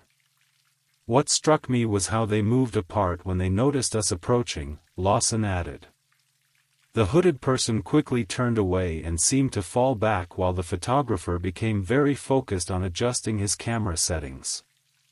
It felt like we had interrupted something private. The hiking group reported the encounter had occurred around 6:30 a.m. near a viewpoint approximately half a mile south of where Palmer's tripod would later be discovered. This timing aligned with both Palmer's field notes about the pre-dawn phenomena and his text message sent later that morning. As Detective Mercer integrated this new information into the investigation, the weather at Crater Lake offered a brief respite from the challenging conditions that had plagued the search. For 2 days, clear skies and milder temperatures allowed for more comprehensive aerial surveys and enabled ground teams to access previously difficult terrain. The improved visibility revealed just how challenging the landscape truly was, a complex maze of ridges, ravines, and dense forest where a person could be merely yards from a search team yet remain completely hidden from view. The topography here creates natural traps, explained Michael Blackfeather during an evening briefing. Ravines that look navigable from above often narrow to impassable squeezes. Rock faces that appear climbable from one angle reveal sheer drops from another. Even experienced hikers can find themselves in situations where moving forward is impossible, and the way back isn't clear. These landscape challenges, combined with the increasingly complex narrative emerging from the investigation, led Mercer to pursue yet another avenue of inquiry. Working with technical specialists, she began analyzing Palmer's online activities in greater detail, particularly his communications with the mysterious Rim Watcher. Through digital forensic techniques, the team managed to identify an encrypted messaging app on Palmer's phone records that he had begun using approximately 2 months before his Crater Lake trip. While the content of these messages couldn't be recovered, the metadata revealed increasingly frequent communication with an anonymous user in the weeks leading up to his disappearance. The pattern suggests an evolving relationship, noted analyst Wong. Initial contact once every few days, gradually increasing to daily exchanges, and finally multiple messages per day in the week before Palmer left for Crater Lake. Whatever they were discussing, it had become a significant focus of his attention. Most tellingly, the final message in this exchange had been sent from Palmer's phone at 5:12 a.m. on August 18, approximately an hour before the hiking group encountered him with the unidentified companion, and several hours before his text to his sister about spotting something unusual. As the second week of the search operation concluded, clouds once again gathered over Crater Lake. The gentle rain that had been falling intermittently throughout the search became heavier, driven by gusty winds that bent the tops of the tall pines and created a constant susurration through the forest. Search teams returning from the field arrived soaked and increasingly frustrated by the lack of conclusive evidence regarding Palmer's whereabouts. In the command center, Detective Mercer stood before the large map of the search area, studying the markers indicating where each piece of evidence had been found. The pattern told a story of movement, from Palmer's official campsite to the tripod location, then deeper into the forest where his camera bag had been discovered, and finally to the vicinity of the unauthorized campsite. But what came next in that narrative remained elusive. He was following something, Mercer observed quietly. Or someone. The question is, where did that path ultimately lead? As rain drummed against the windows of the command center, that question hung in the air, unanswered but increasingly urgent as hope of finding Palmer alive dimmed with each passing day. The investigation had revealed unexpected depths to what had initially appeared to be a simple case of a hiker venturing off trail. Whatever Charles Palmer had discovered at Crater Lake, it had led him into a mystery that now extended far beyond the boundaries of the park itself. The seasons turned at Crater Lake. The summer warmth gave way to autumn's chill, and eventually, winter's heavy snows blanketed the landscape, making continued search operations impossible in many areas. While limited investigative work continued, the active field search was suspended in late October after more than 2 months of exhaustive efforts had failed to locate Charles Palmer or determine his fate. His family maintained a brave public face, establishing a foundation in his name to support wilderness safety education and search and rescue organizations. They offered a substantial reward for information leading to his discovery. Detective Mercer remained officially assigned to the case, though her attention was necessarily divided among other investigations as the months passed. Spring arrived at Crater Lake with its characteristic rebirth. Snowmelt fed the streams and waterfalls. Wildflowers began to emerge in meadows still partially covered with the remnants of winter's snowpack. And with the improving weather came the return of hikers and nature enthusiasts to the park's trails and viewpoints. Among these early-season visitors was David Finch, an experienced caver and geology graduate student conducting research on the unique volcanic formations of the region. On May 7, nearly 6 months after the search for Charles Palmer had been suspended, Finch was exploring a remote area on the northeastern side of the park, well away from established trails.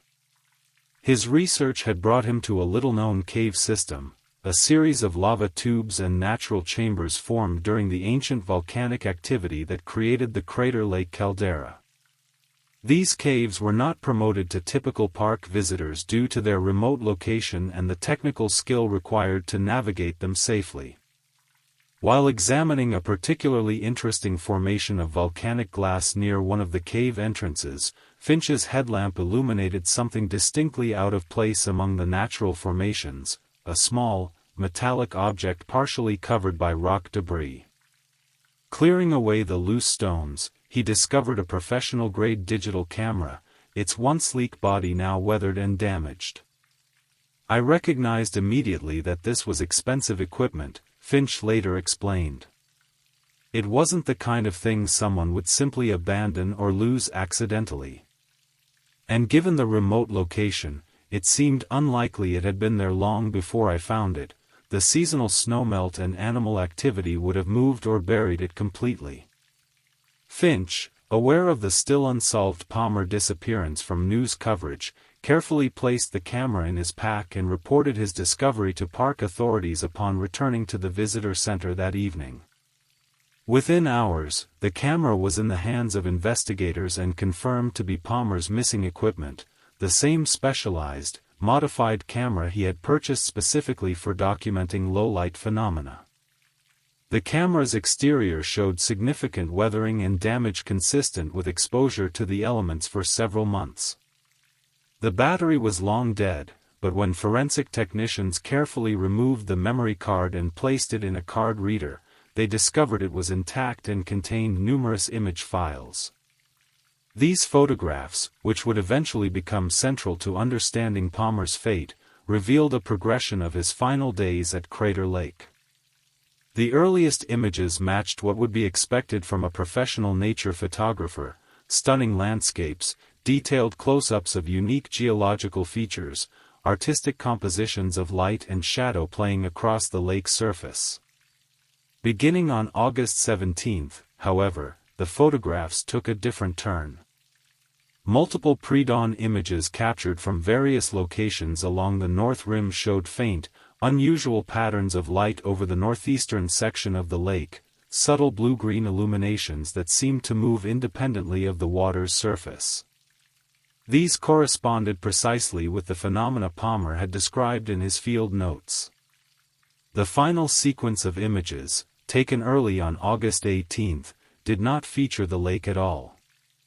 Instead, they documented something entirely unexpected: a series of photographs showing what appeared to be equipment cached in a remote location, animal traps, specialized containers, and several items that experts would later identify as tools used in the illegal collection of rare biological specimens.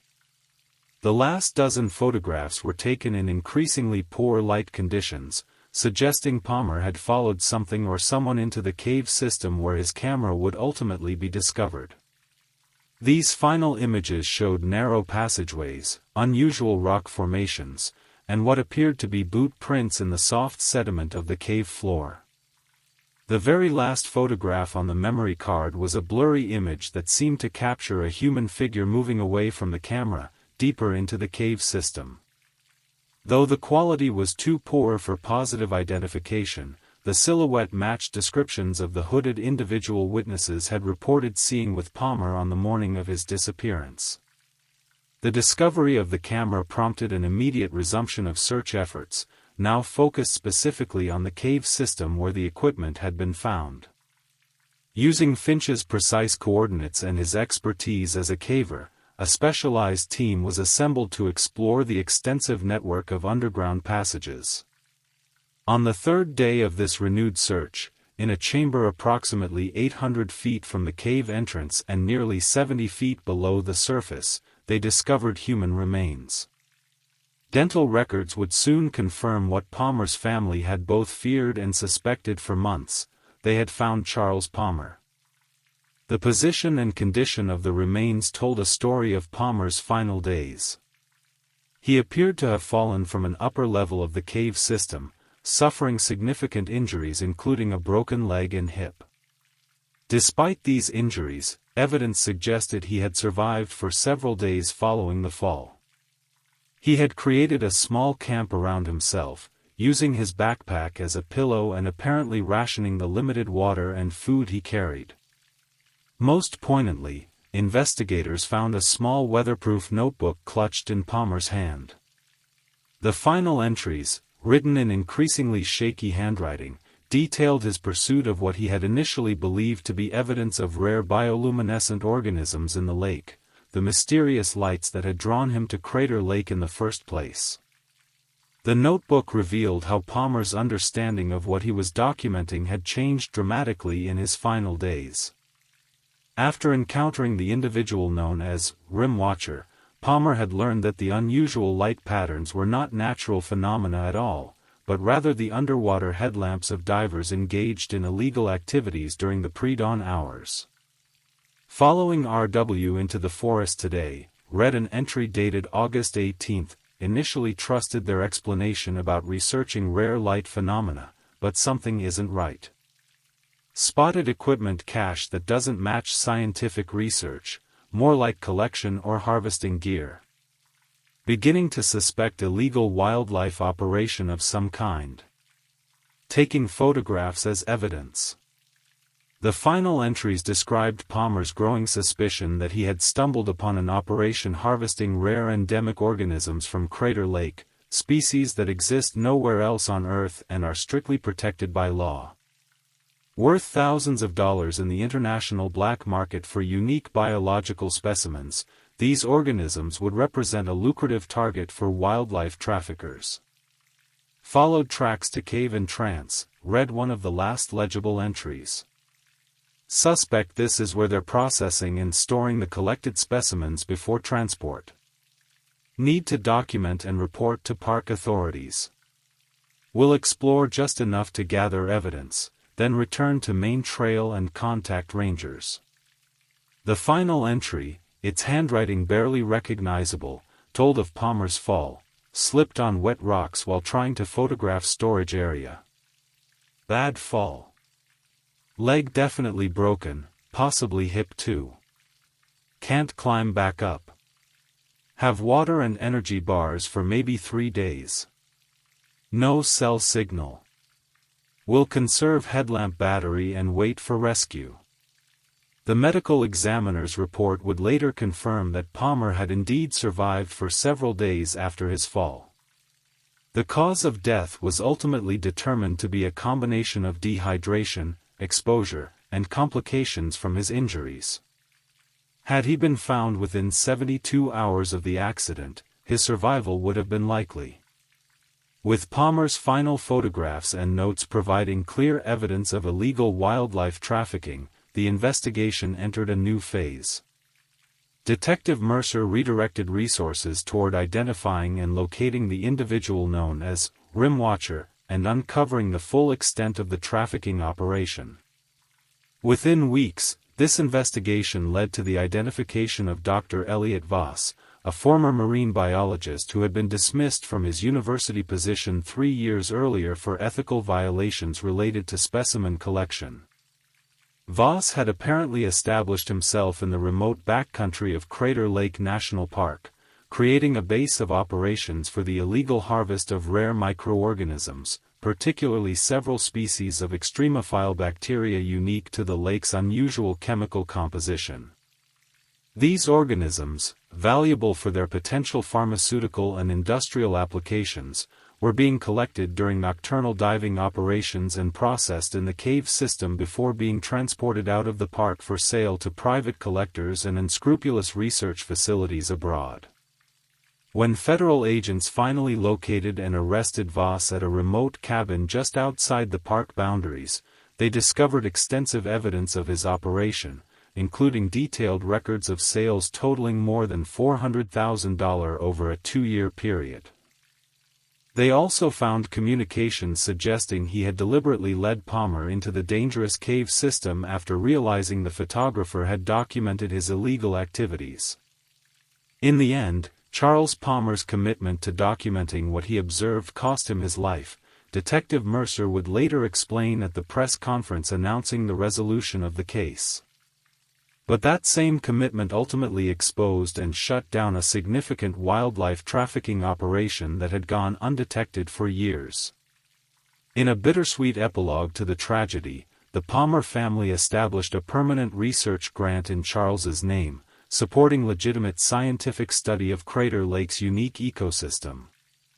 The Park Service installed a small memorial plaque at a viewpoint along the North Rim, commemorating not only Palmer's life but also his final act of environmental stewardship.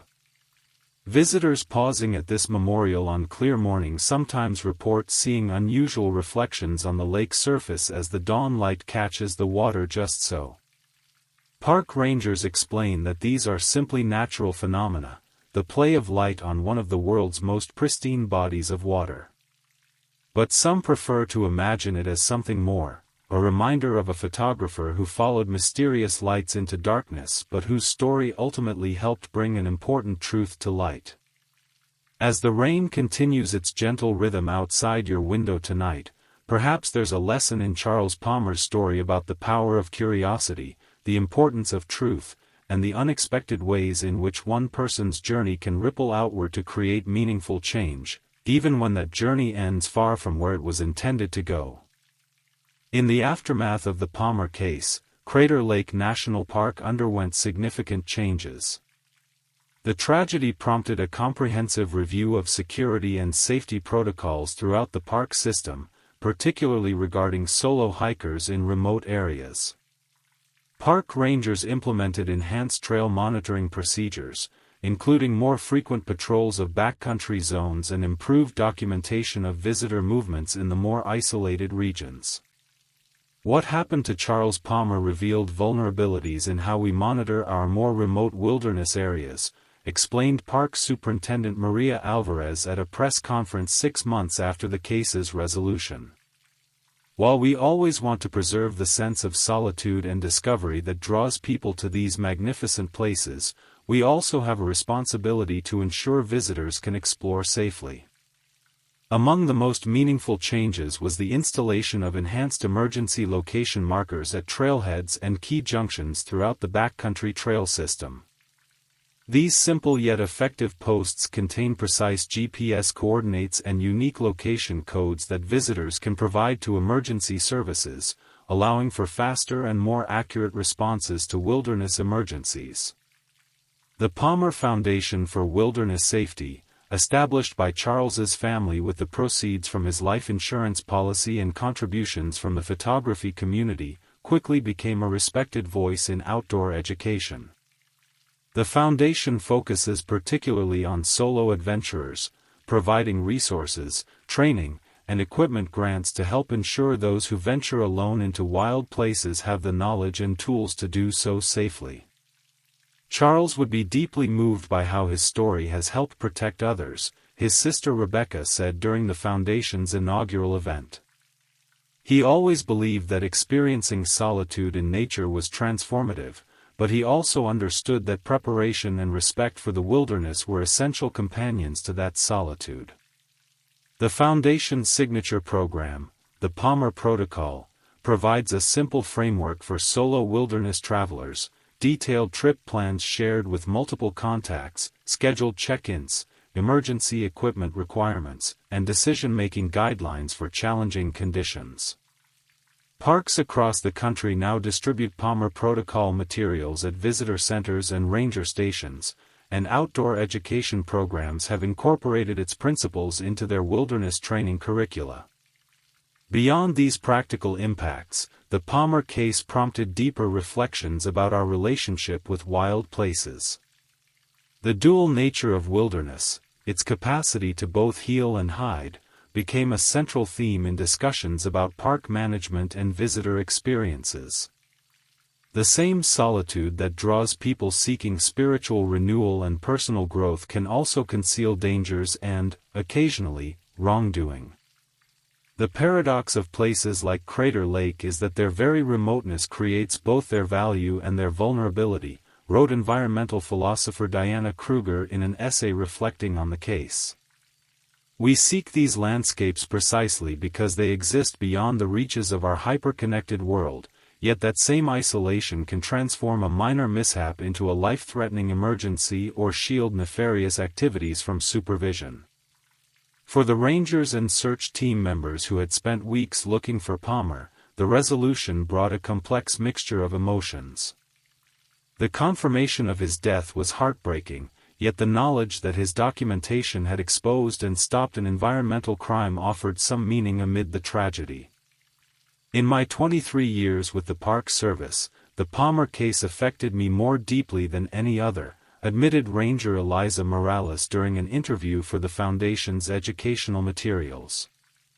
There's something particularly poignant about someone who lost their life while trying to protect the very place they loved. His final acts were those of stewardship, even as he must have known his situation was becoming desperate. The successful prosecution of Dr. Elliot Voss and 3 accomplices provided a measure of justice for the Palmer family. All received substantial prison sentences for environmental crimes, wildlife trafficking, and in Voss's case, criminal negligence resulting in death. The court ordered restitution payments that helped fund research into protecting Crater Lake's unique ecosystem, particularly the rare microorganisms that had been the target of the illegal harvesting operation. Perhaps most importantly, Palmer's photographs, recovered from his camera's memory card, did more than just solve a crime. The images of Crater Lake that he captured in his final days have been exhibited in museums and galleries across the country, allowing thousands to experience the beauty he saw through his lens. The exhibition, simply titled Final Light, Charles Palmer's Crater Lake, concludes with educational materials about wilderness safety and environmental protection. In the years since Palmer's disappearance, visitors to Crater Lake's North Rim sometimes pause at his memorial plaque, gazing out over the impossibly blue waters that captured his imagination. Rangers note that wildflowers seem particularly abundant around the simple stone marker, as though nature itself acknowledges the presence of someone who sought to understand and protect its mysteries. For those who venture into wild places seeking solitude and beauty, the Palmer story serves as both a caution and an inspiration, a reminder that the natural world offers profound experiences to those who approach it with reverence and preparation, but also demands respect for its power and unpredictability. As our story concludes tonight, perhaps you'll carry a piece of Charles Palmer's journey with you, not just his tragic end, but his curiosity, his passion for documenting the world's beauty, and his commitment to environmental stewardship. Though he never returned from his final expedition, his impact continues to ripple outward through improved safety protocols, enhanced environmental protections, and the countless wilderness adventurers who now travel a little more wisely because of what we learned from his experience. The rain outside your window continues its gentle rhythm, much as it falls even now on the forests surrounding Crater Lake.